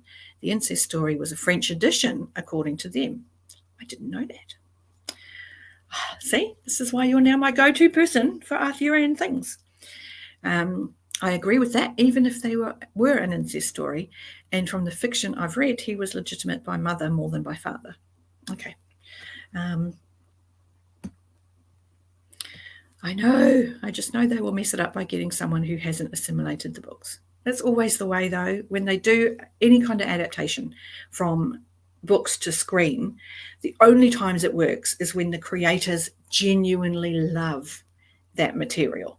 And Lord of the Rings is a prime example, because that is pretty universally lauded as an amazing adaptation. But when you read the books, you realize how much they changed, because they changed a lot. And yet we love it because the soul of that story is still there. The heart of the meaning, the feeling of it was right because they love it. Fairy Librarian, Hogfather explains that particular problem. Yes, it does. I want a good Realm of the Elderlings and Earthsea adaptation. Will it happen? Unlikely. I actually agree with that to some degree. I think of the Realm of the Elderlings, I think if they just did live ships as its own thing, without saying it's part of a greater world or anything like that, I think if they just did live ships, that could work, because that one is the action-driven, for Hob anyway, the action-driven trilogy of the three that could work without being able to have that internal monologue. I think that could work. It would absolutely come down to how well they did the live ships. And that, as HBO has shown us with the dragons, if you get the right effects company working with you, that could work. Dandelion Dynasty would be the coolest adaptation, but it would require so much money to do.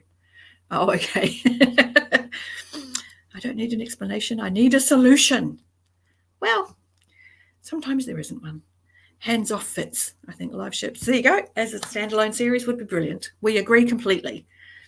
Here we go. Not Losing Socks would make you a goddess in Discworld. Absolutely. I could fight the sock-eating monster in a heartbeat. It's great.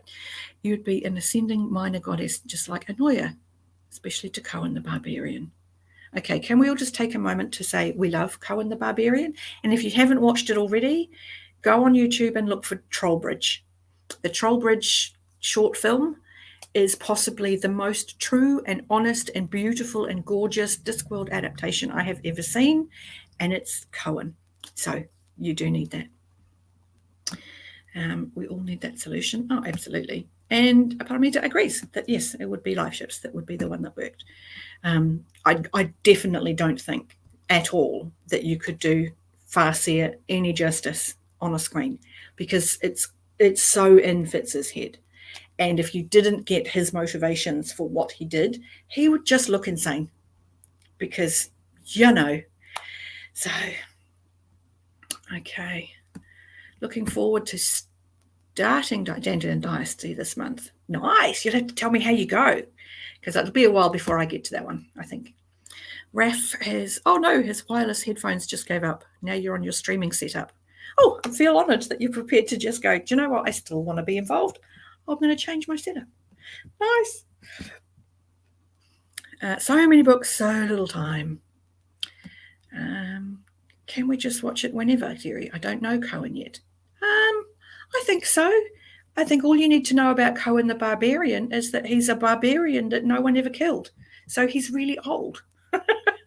And, you know, pretty much just imagine Conan the Barbarian who never lost and is now a really, really, really, really, really, really old man. And that's Cohen.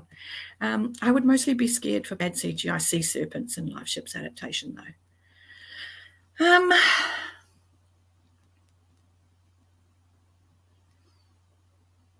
Yeah, I think it might be easier than the ships to do the serpents right. But by the same token, getting them wrong wouldn't offend me as much as if they got the live ships wrong. So everything about Cohen except that odd romance in Light Fantastic. Yes, that is a bit odd. But again, it falls into the trope, which at that point in time, that was what Terry was playing with. Chadia, you haven't read the first 2 books yet. Okay. I wanted to buy The Grace of Kings, but they only had 1 copy at the bookstore and someone took it right in front of my nose. Oh, how rude. Terrible. And Shadia has started with Small Gods and went on to Guards. Fair enough. Send me the link and I'll join. Give me a second, Raf, because we're about to read some more. But yes, A Blink of the Screen collects Trollbridge, also a short story about Granny where she gives a lesson about being nice. Oh, The Sea and Little Fishes is brilliant. She's scary. The fun thing is that Arnold Schwarzenegger is slowly graduating from Conan to Cohen. Yes, he is, and it's marvelous. I love it. So yes, Cohen is marvelous. I think I just love the fact that he's this grumpy old bloke who can't be killed because he's the best barbarian. There's something oddly charming about that. He's got no teeth. He's had to make his own teeth out of the teeth taken from trolls. He likes soup, but he has all of the problems of the elderly. He has arthritis, he aches, he can't sleep, he has to pee every 5 minutes, he's grumpy, and he's really good in a fight. He has a rather wonderful role in Interesting Times, which is one of the wizard books with Rincewind.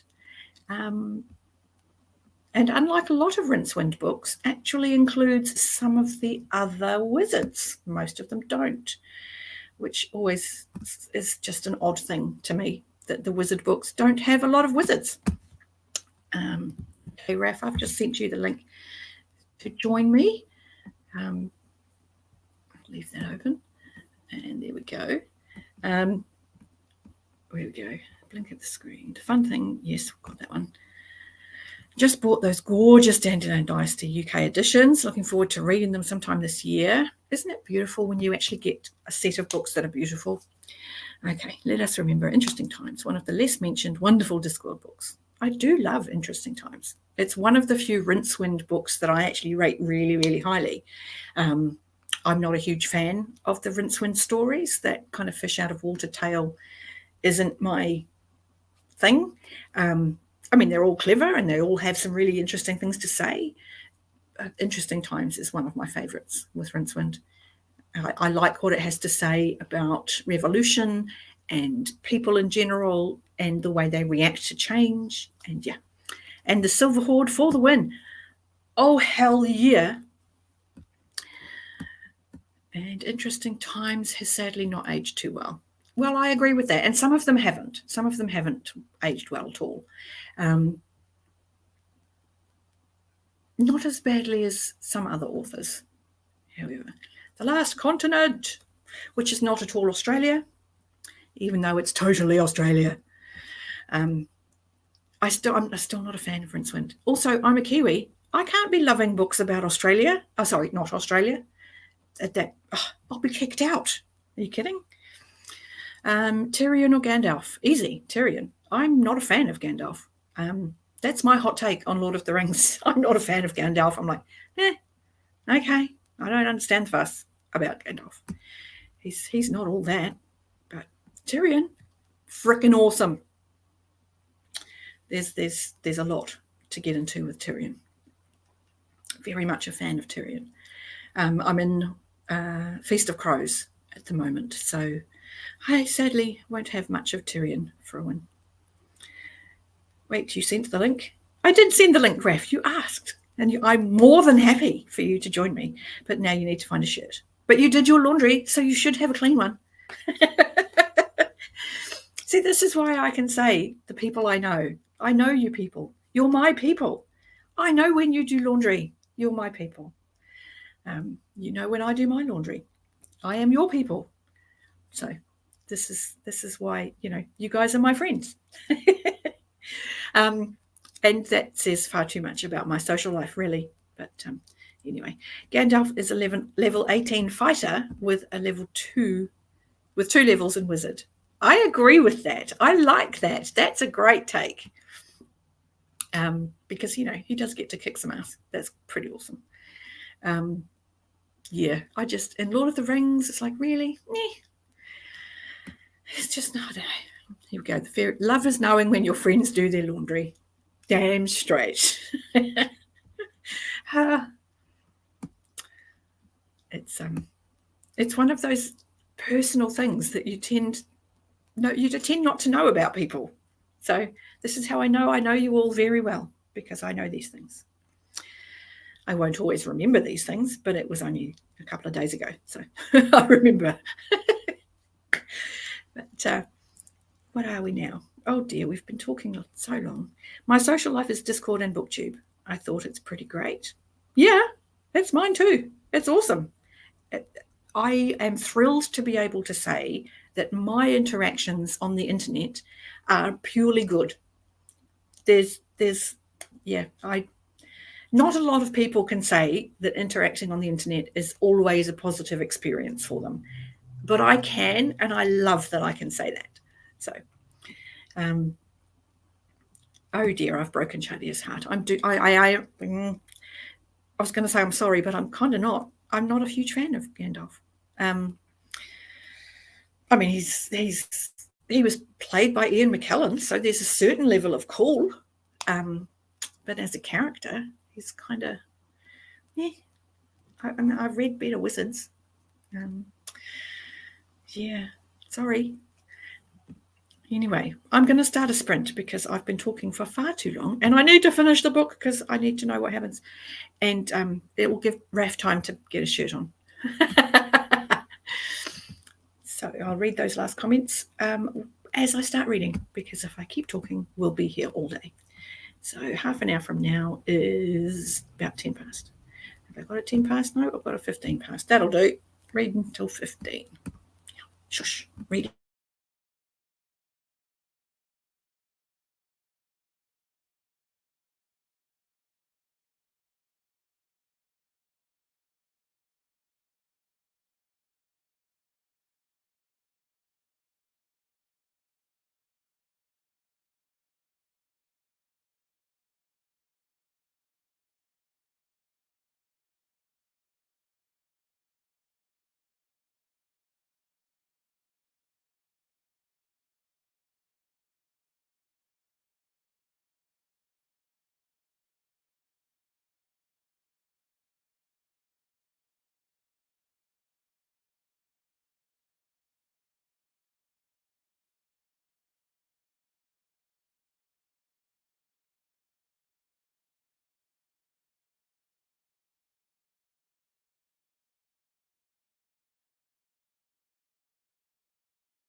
Okay, and we're all coming back from the reading into the real world because we can, and it's to welcome the return of Raph. How are you, my friend? I tried to enter into the spirit of the thing and actually got myself a printed book to hold up and stuff, Here we go. Try again. Just don't ask what kind of book it is. Oh, but now I have to. What kind of book are you reading? This is a German copy of the Book of Mormon. Don't ask how I got that one. Well, I'm going to assume it's for some kind of reference material for a discussion you're having on something else. So, it may just be. Okay. Well, I mean, actually, I can't actually read anything from like a printed book like that. I just have it because a friend gave it to me, and I just figured I'd just hold it up and pretend to be reading. Okay, that's kind of cool. That's the best reason ever. Okay, we've lost the fairy librarian who has gone to bed, and we've lost Atalea who's also gone to bed. So I hope they have lovely sleeps. We had a cheers from Matt, so there you go. And Evie has just got in from the barn and wants to know how much longer I'm planning to sprint today. I'm probably only going to do one more sprint because I just finished The Way of Edan, and I need to just kind of read something familiar for a minute and let that settle before I decide on what I'm going to say in my review for it to make sense, because I'm liking it, but it's not quite a 5. So I've got to think to myself, what is it that's stopping it being a 5? But I'm not entirely sure. Well, maybe it's just not that good. I know we can't say that. But it is really good, Raph. I genuinely enjoyed it. I don't know. I haven't read it yet, so I don't know. I'm finding it to be a really talented interweaving of modern, very what's the word I'm looking for? It's violence with some real clarity, and yet at the same time it's also very immersive in the way Tolkien does. So it's just interwoven really well. Like, it's not jarring to go from one to the other, and it's it's. Oh, I'm definitely looking forward to reading it at some point. Yeah, and plus, it'll be Alan doing the audio narration, which will be fabulous, and I'll totally be reading it again when that happens. Because I can only see it improving the story. I'm certainly looking forward to it. Yeah. So what are you reading today, given that it's not actually the Book of Mormon? Well, I spent a lot of time today listening to the audiobook of Forge of the High Mage by Ian Cameron Esselmont. Beyond that, I'm looking at doing like some research on different, contemporary essay collections on critical theory and the Frankfurt School and the culture industry. Wow. Okay. I always feel very uneducated when I talk to you, Raph. I really do. I'm like, no. Okay, that sounds interesting, and that sounds interesting, and I have no idea what you're talking about anymore. But it's all that Marxism. Oh, I see. So again, it's all that deep political kind of what's the word I'm looking for?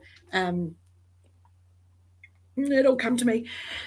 I hate losing my words. Anyway, reading Maxwell is 20 pages into Guards and has just met Carrot and already loves Carrot. Carrot is pretty cool. I love Carrot. Carrot's a darling. And Evie is going to assume I'm reading Hob. Maybe. I don't think I want to jump into Fitz and the Fool quite yet. I might wait for May for that. But Bex is all hello, and Chris reads books, is also reading The Way of Edan and also really likes it so far. Look at that. See, I'm not the only one. Yeah, mainly I just needed a break from all that author stuff. Yes, I imagine it can be a bit samey after a while. It's like pulls sword out of the stone, gets cocked, whatever. You know the drill. I do know the drill. So yeah. Matt's impressed. Matt's gone, there's a character named Carrot. I'm in.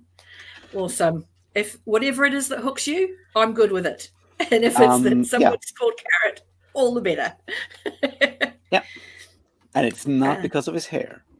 No, but his Which shape. his father always kept clipped short for reasons of hygiene. That's right. God, I love these books so much. It's always awesome to meet someone who can just randomly spout bits of them too. Yeah, it's scary how many bits I actually know by heart at this point. No, take it from me, as because I have that level with Hob as well, is it's absolutely a testament to how much it sits in your heart that you can remember entire passages. And I think that's got to be a good thing. So Caitlin got 8% into the Guide to Medieval England, Wizard's Guide, which I think is the second Brandon Sanderson Secret Project book, but seems to be a fast read, and especially for Sanderson. So there you go. Bex is happy because Evie is here. Yay. And Paramita has finished Wuthering Heights. Well done. And is mostly relieved. I guess now you should go and rewatch all those old Heathcliff cartoons. Yes, do, because at least they will entertain you and make you laugh. You clearly need to laugh after having had such a down month so far with reads. Crikey. Yeah. I knew those cartoons before I ever figured out where the name came from, and I'm like, oh wow. Yes. Yeah. It's words. It's the making those associations that you didn't realize were there. Yeah. As you learn stuff, and Discworld, as we know, is brilliant for that. True. Because there's so many, and then the more you read and the more you learn and the more you've discovered in the interim means suddenly there are connections there that you literally just had no clue existed before you learned the thing. So, which I love. And Evie wants to know, Paramita, Evie's concerned, are you relieved because you liked it or hated it? And Caitlin agrees that finishing Wuthering Heights is an accomplishment, for sure. Actually, I agree with that. I DNF'd it, I think, 2 or 3 times before I finally made it through. It's like, these people are awful. I'm not enjoying my time with these people. They're not nice people. But what else? Have you read one of those anything things like that book is not supposed to be about like nice people. No, that's right. And maybe that's where people bounce off it, because the assumption is that it is. The assumption is that it's like the other, sort of process. Exactly, Evie. Yes, that's the point, Derry. Yes, it is. But, when you're young and you don't actually pay attention to anything anyone ever says ever because you always know better, it's in the same section as Jane Austen and the other Brontes, and that it's a romance. And then you read it and there's these awful people, and I'm like, oh no, I don't want to read about that.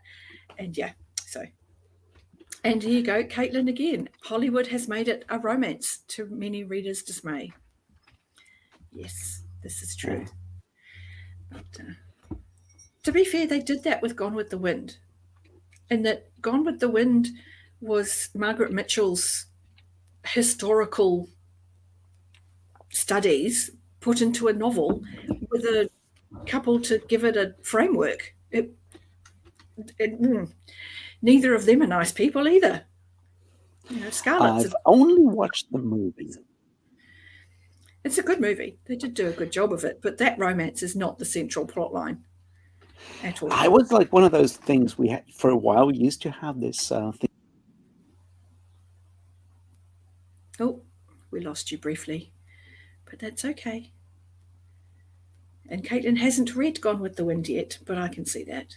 Yeah. I mean, I like Scarlett. Scarlett is, she's a great female character in and of herself, but she's certainly flawed in a great many ways. Biggest bad, we finished Night Watch on Raf's read-along a couple of weeks ago, and I was truly blown away. Of course. Night Watch is an absolute gem. It's one of the top tier Discworld books. The fabulous interweaving of story is just wonderful. And it's another one of the instances, along with Thief of Time that kind of explains away some continuity errors, because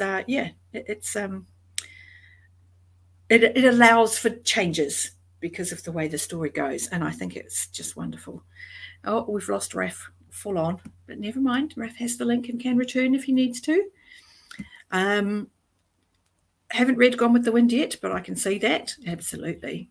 Caitlin, I just remembered that movie being depressing to my 12-year-old brain.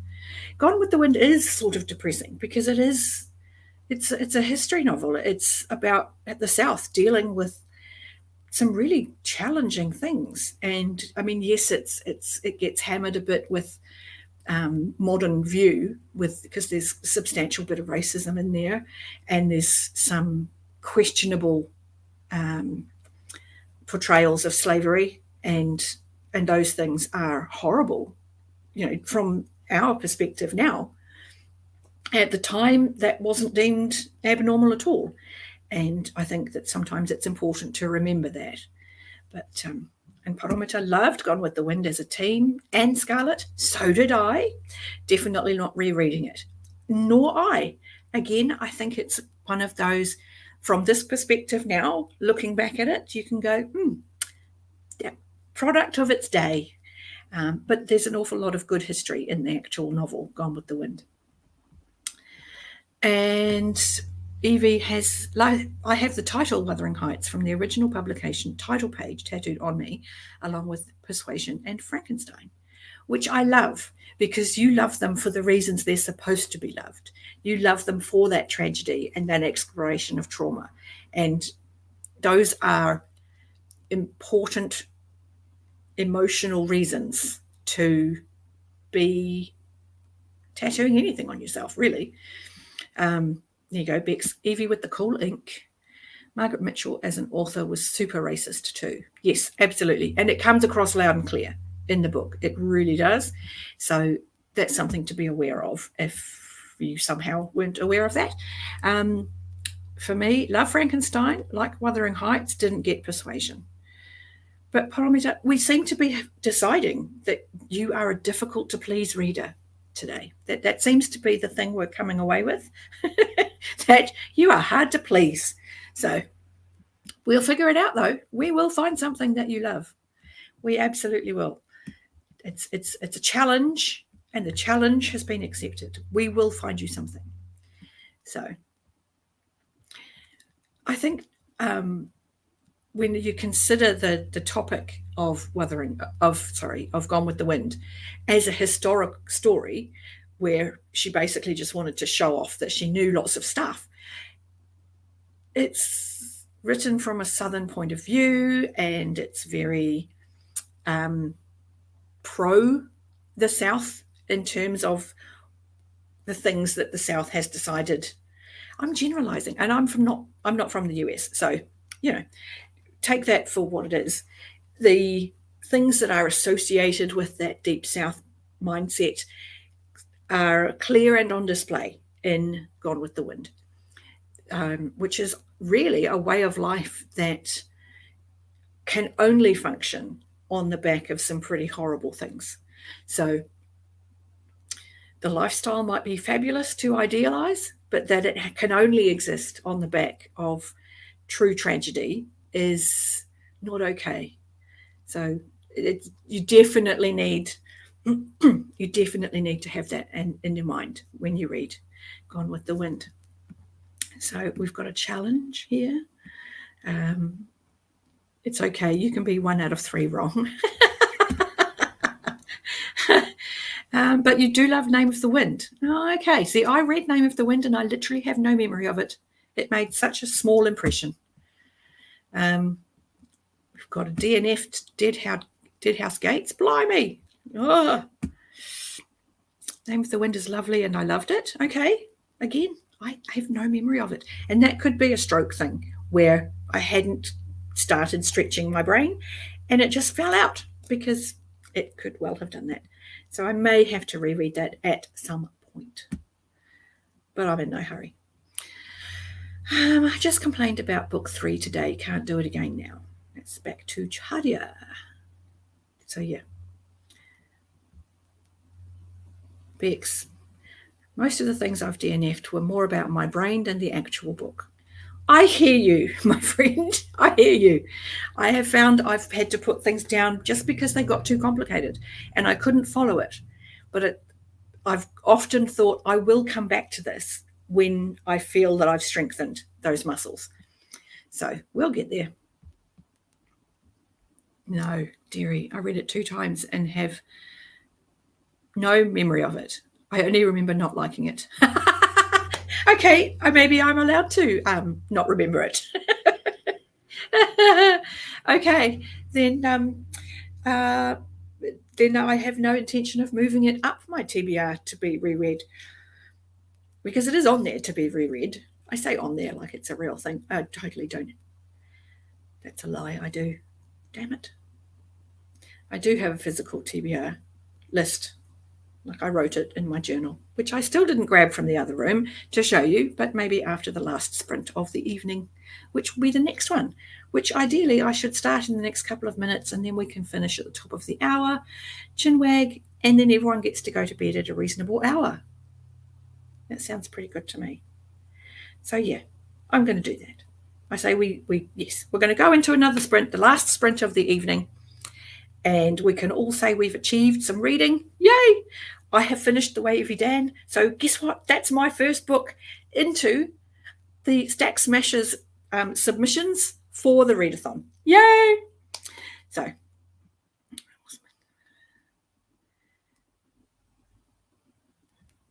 good stuff. Tori needs to pick up my bullet journal again for reading. If you're not feeling it, don't worry about it. It's supposed to be done for fun. And if you're not enjoying it, don't do it. Paramita and Chadia, I have a pact. She wasn't big on Kingkiller, and I don't vibe with Fitz, but we are bookish friends. That is the joy of BookTube, because, I'm still friends with Andrew's Wizardly Reads and Nico, and neither of them liked the last half of Realm of the Elderlings. So, that could just be me being awesome. I can totally be humble, but you do what you do. Chris reads books, went book shopping yesterday, and oh boy, was that a hard decision. Ended up getting Malice by John Gwynne. Good stuff. Okay. Sounds good. True. And Vasha will be working again during the sprint, which is sad to hear. I'm going to put a banner up and then mute myself, because if I don't do it, I will forget. And I'll keep talking. Okay.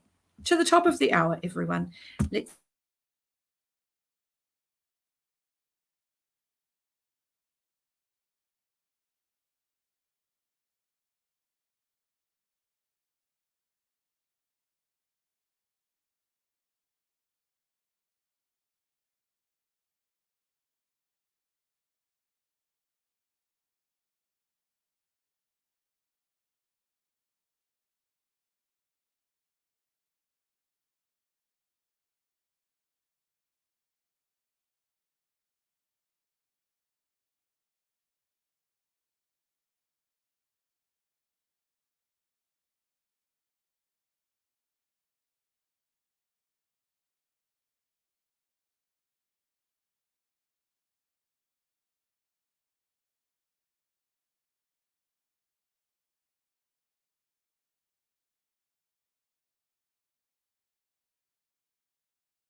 And we're coming back again. And Raph has managed to return as well. Hooray! Hooray! Yeah, but my computer crashed hard, like I saw. completely. It's not good. No, it's not. I can just tell. Don't try to live stream and convert like an 1,800-page PDF file into something else. Oh no, that's too many things. Apparently, it is. That's going to lock it up pretty hard. So we've lost Varsha. Varsha's had to go. So thank you for coming. Yeah, It's been lovely as always. I finished The Way of Dan, and I did get my review in. So that's something. Put in my first submission for the readathon, which is like only 2 weeks into the readathon that I'm captaining a team in. But hey, better than nothing. I've never done a readathon in my life. This is my second, literally. I did one earlier in the year. I feel like I'd be terrible at it, though. I think it depends what the point of the readathon is. This one is limited at a maximum of 5 books from any reader. So it doesn't matter how fast you read. It doesn't matter if you've got one of the speedsters on your team, like Esme or Andrew or the people within our world who do go really fast. But it's certainly a great way to, meet more people. I feel like I'm just like not good with prompts. It's like someone gives me like, you have to read this and this and this, and I'm like, I'll find something else right now. The absolute opposite of your prompts, and trust me, I'll find it. Yeah, fair enough too. And I do agree. Sometimes the prompts can be really difficult because they can be really precise. Mm-hmm. Because this one is a TBR. It's not about whether they're precise or not. For me, it's just like, you tell me what to do and I'll do the opposite. So you're just contrary, is what you're telling me. Oh, yeah. As if you didn't know. Yeah, this comes as no surprise. No. This one is, because it's a TBR buster, the prompts are really general. Like, seriously, that they couldn't be any more general. And even the bonus points, which are a little more specific, are still pretty general. One of them is just a book from the 20th century. A book from the 21st century. Bang. I could do There's both. 2 bonus points. So the hardest bonus prompt, I think, is the second book in this series, because I think that's the only one we've got that's super precise. Well, I guess what you do is you find one first book in a series that fills one of the other prompts, and then you just read the second one. That's exactly what I'm doing, because one of the prompts is outside your comfort zone. So I'm going to read book 1 of Will White's Cradle series. Okay. So that's Unsold. And one of the main prompts is also to continue a series. So I will just read book 2 of that series as well. I haven't read Cradle, but they're rather short, aren't they? Yes. Yeah. And that's the thing with it being trying to get these books off our TBRs. There's only the rules that it can't be a reread. It has to be over 200 pages, and it has to be SFF. So, it's made it pretty easy for most of us. Yeah, true. I'm just not really good at like people like that say they're mood readers, and I'm like, I don't think I'm a mood reader. I'm just like a very weird reader at this point. Well, it's kind of a mood reader, but more an intellectual mood reader, because I feel like you kind of read as your brain goes through the thought train. Like, as you reach the next station, you need the next book to take you to the next thing. Mm-hmm. And whatever you read last will have led you to whatever you need to read next.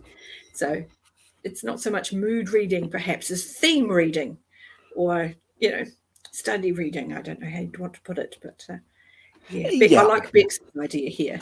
She wants to have a readathon with prompts like, has the word "and" in it.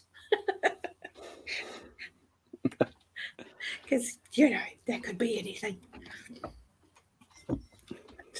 But Chris is having fun. He's saying that the readathon's been fun so far. Yeah.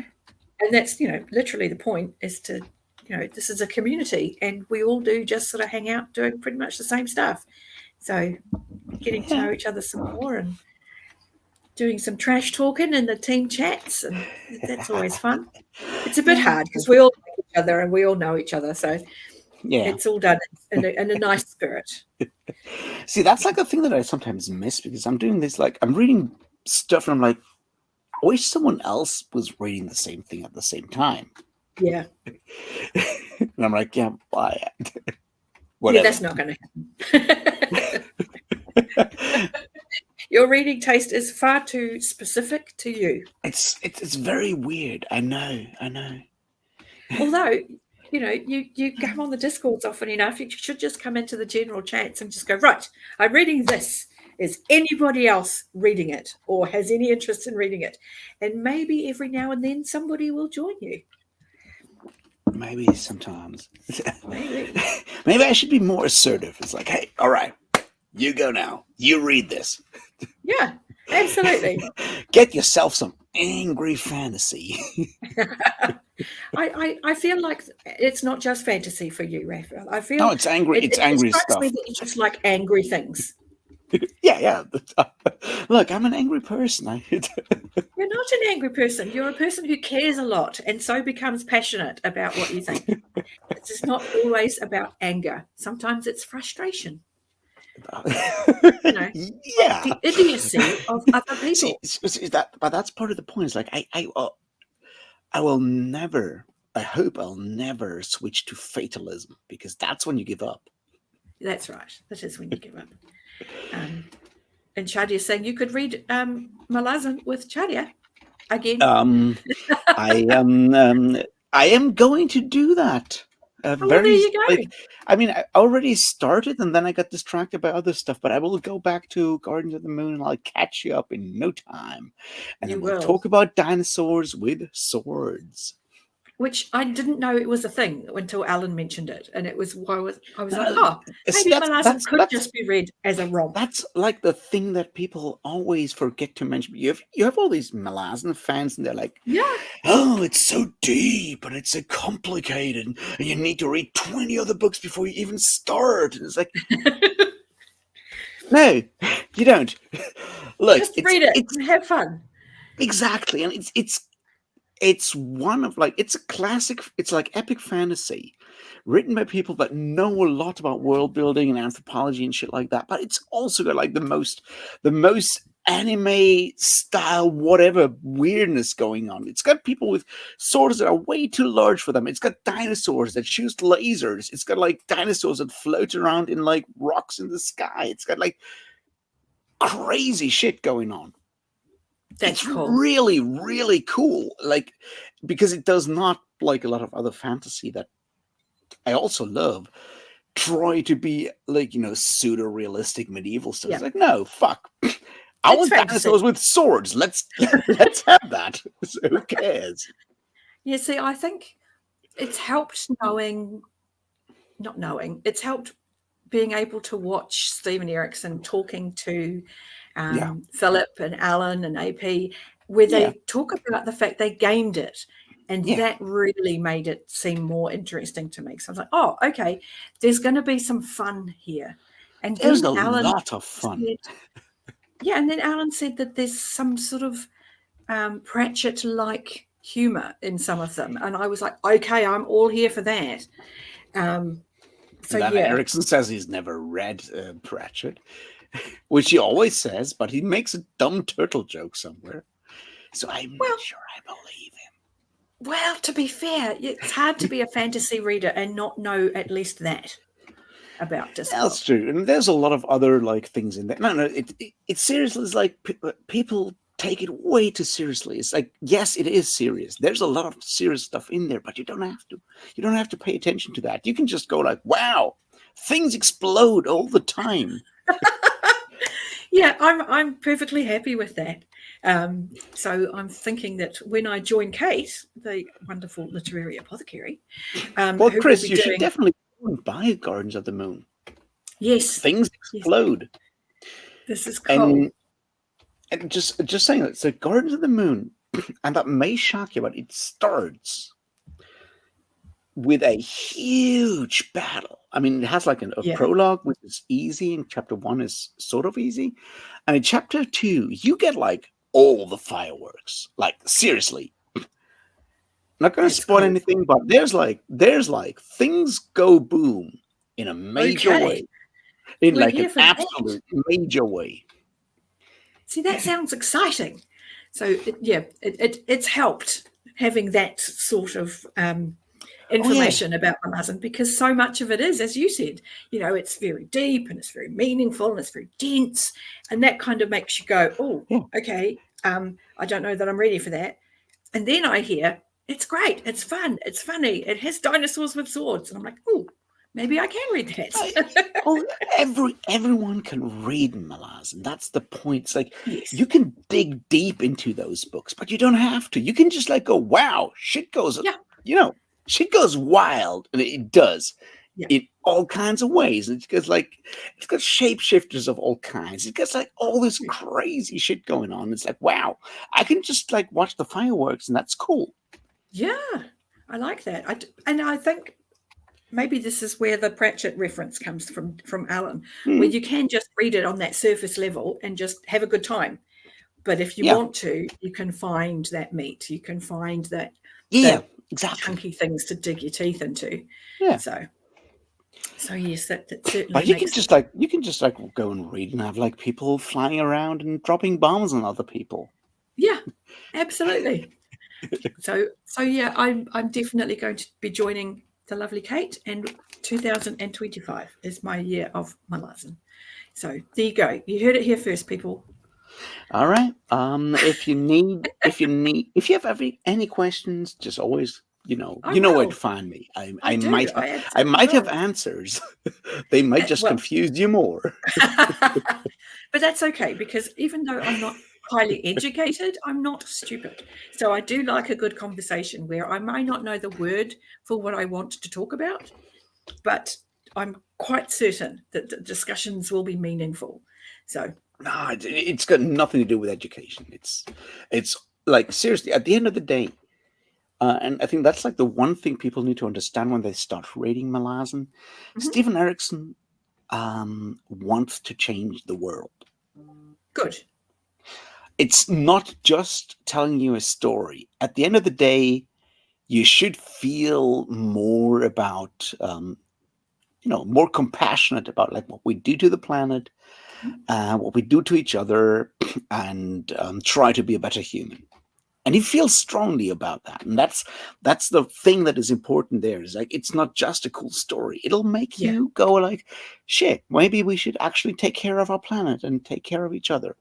Which, it's not the worst message I've ever read in a fantasy book. No, not by a long shot. And, it's certainly in line with my own sort of mindset. So, it sounds like on an emotional level, it'll sit well with me. So I'll definitely be looking forward to that when I do start it. But Chris, Chris, it's absolutely, it's fun. Shit blows up all the time. It's got all the things in there that you want. It's got like thieves trying to, figure stuff out. It's got like people flying around, shooting fireballs at other people. It's got like everything. Cool. It's fun. Oh, this is brilliant. Thank you so much, Raph. It just sounds far less intimidating to hear that. It's like, I can read 10 books of that. No worries. I can totally do that. I'm not going to, I'm not going to hide it. There's very, very dark things in those books. It does go into like very dark places. The point, like, the main thing is, and I feel that's like sort of like when we come from like different, places of reading fantasy, we try to find answers for everything. It's like, I have to know. Yeah. No, you don't. In this world, no, you don't. As long as you care about those people, like, I don't want anything bad happening to those people. And then they do very, very human things. And then they get into all kinds of trouble, which is sort of like why Erikson and Hobb are not that far apart. They have like a very different style of writing. But so you should have opened with that, Raph. Really? Come on. But They also there's a bunch of like videos out there where Robin Hobb and Stephen Erickson are on the same panel at oh, okay, I need to conventions, find and those. they get along very well because they, I mean, Yeah, they're they both clearly Canadian. share. Yeah, They're both Canadian. yeah, and they both, I think, share that Yeah. that sense that this connection to the world is important, and Yeah. compassion is important, which is a huge theme in Hobb. So, okay, that bumps it up. We're locked in, Kate. We're doing it.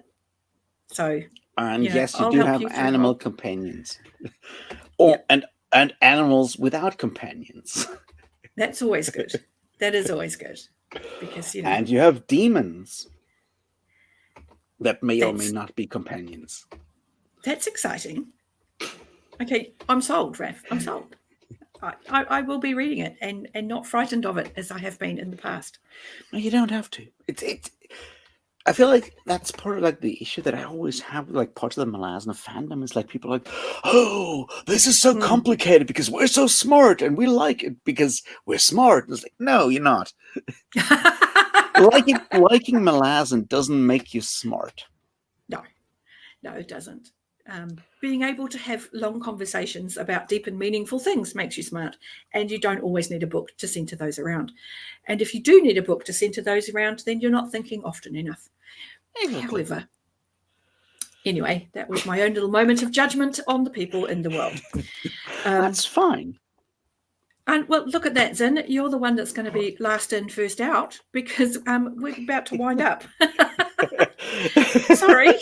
Yeah, that's but, very good. Yeah, that's just how it is. And Kate is exactly right. Malazan 2025 is on. You heard it here, folks. It will be an event, I'm sure. So I will keep everybody in the loop on that, because I will want to talk about stuff. I know, because that's just who I am. I'm sure you will. That's just who I am. So, that's literally why I found BookTube and why I now have a channel, because I wanted to talk to people about it and figured that was the way. It's like, oh, I can get them on my channel and they'll talk to me about stuff. So, that's the best part. So, sweet. All right. So have a lovely rest of your evening to those of you in the Northern Hemisphere. And if there's anyone down my way, enjoy your day. So, so with that, I'm going to love you and leave you. Bye.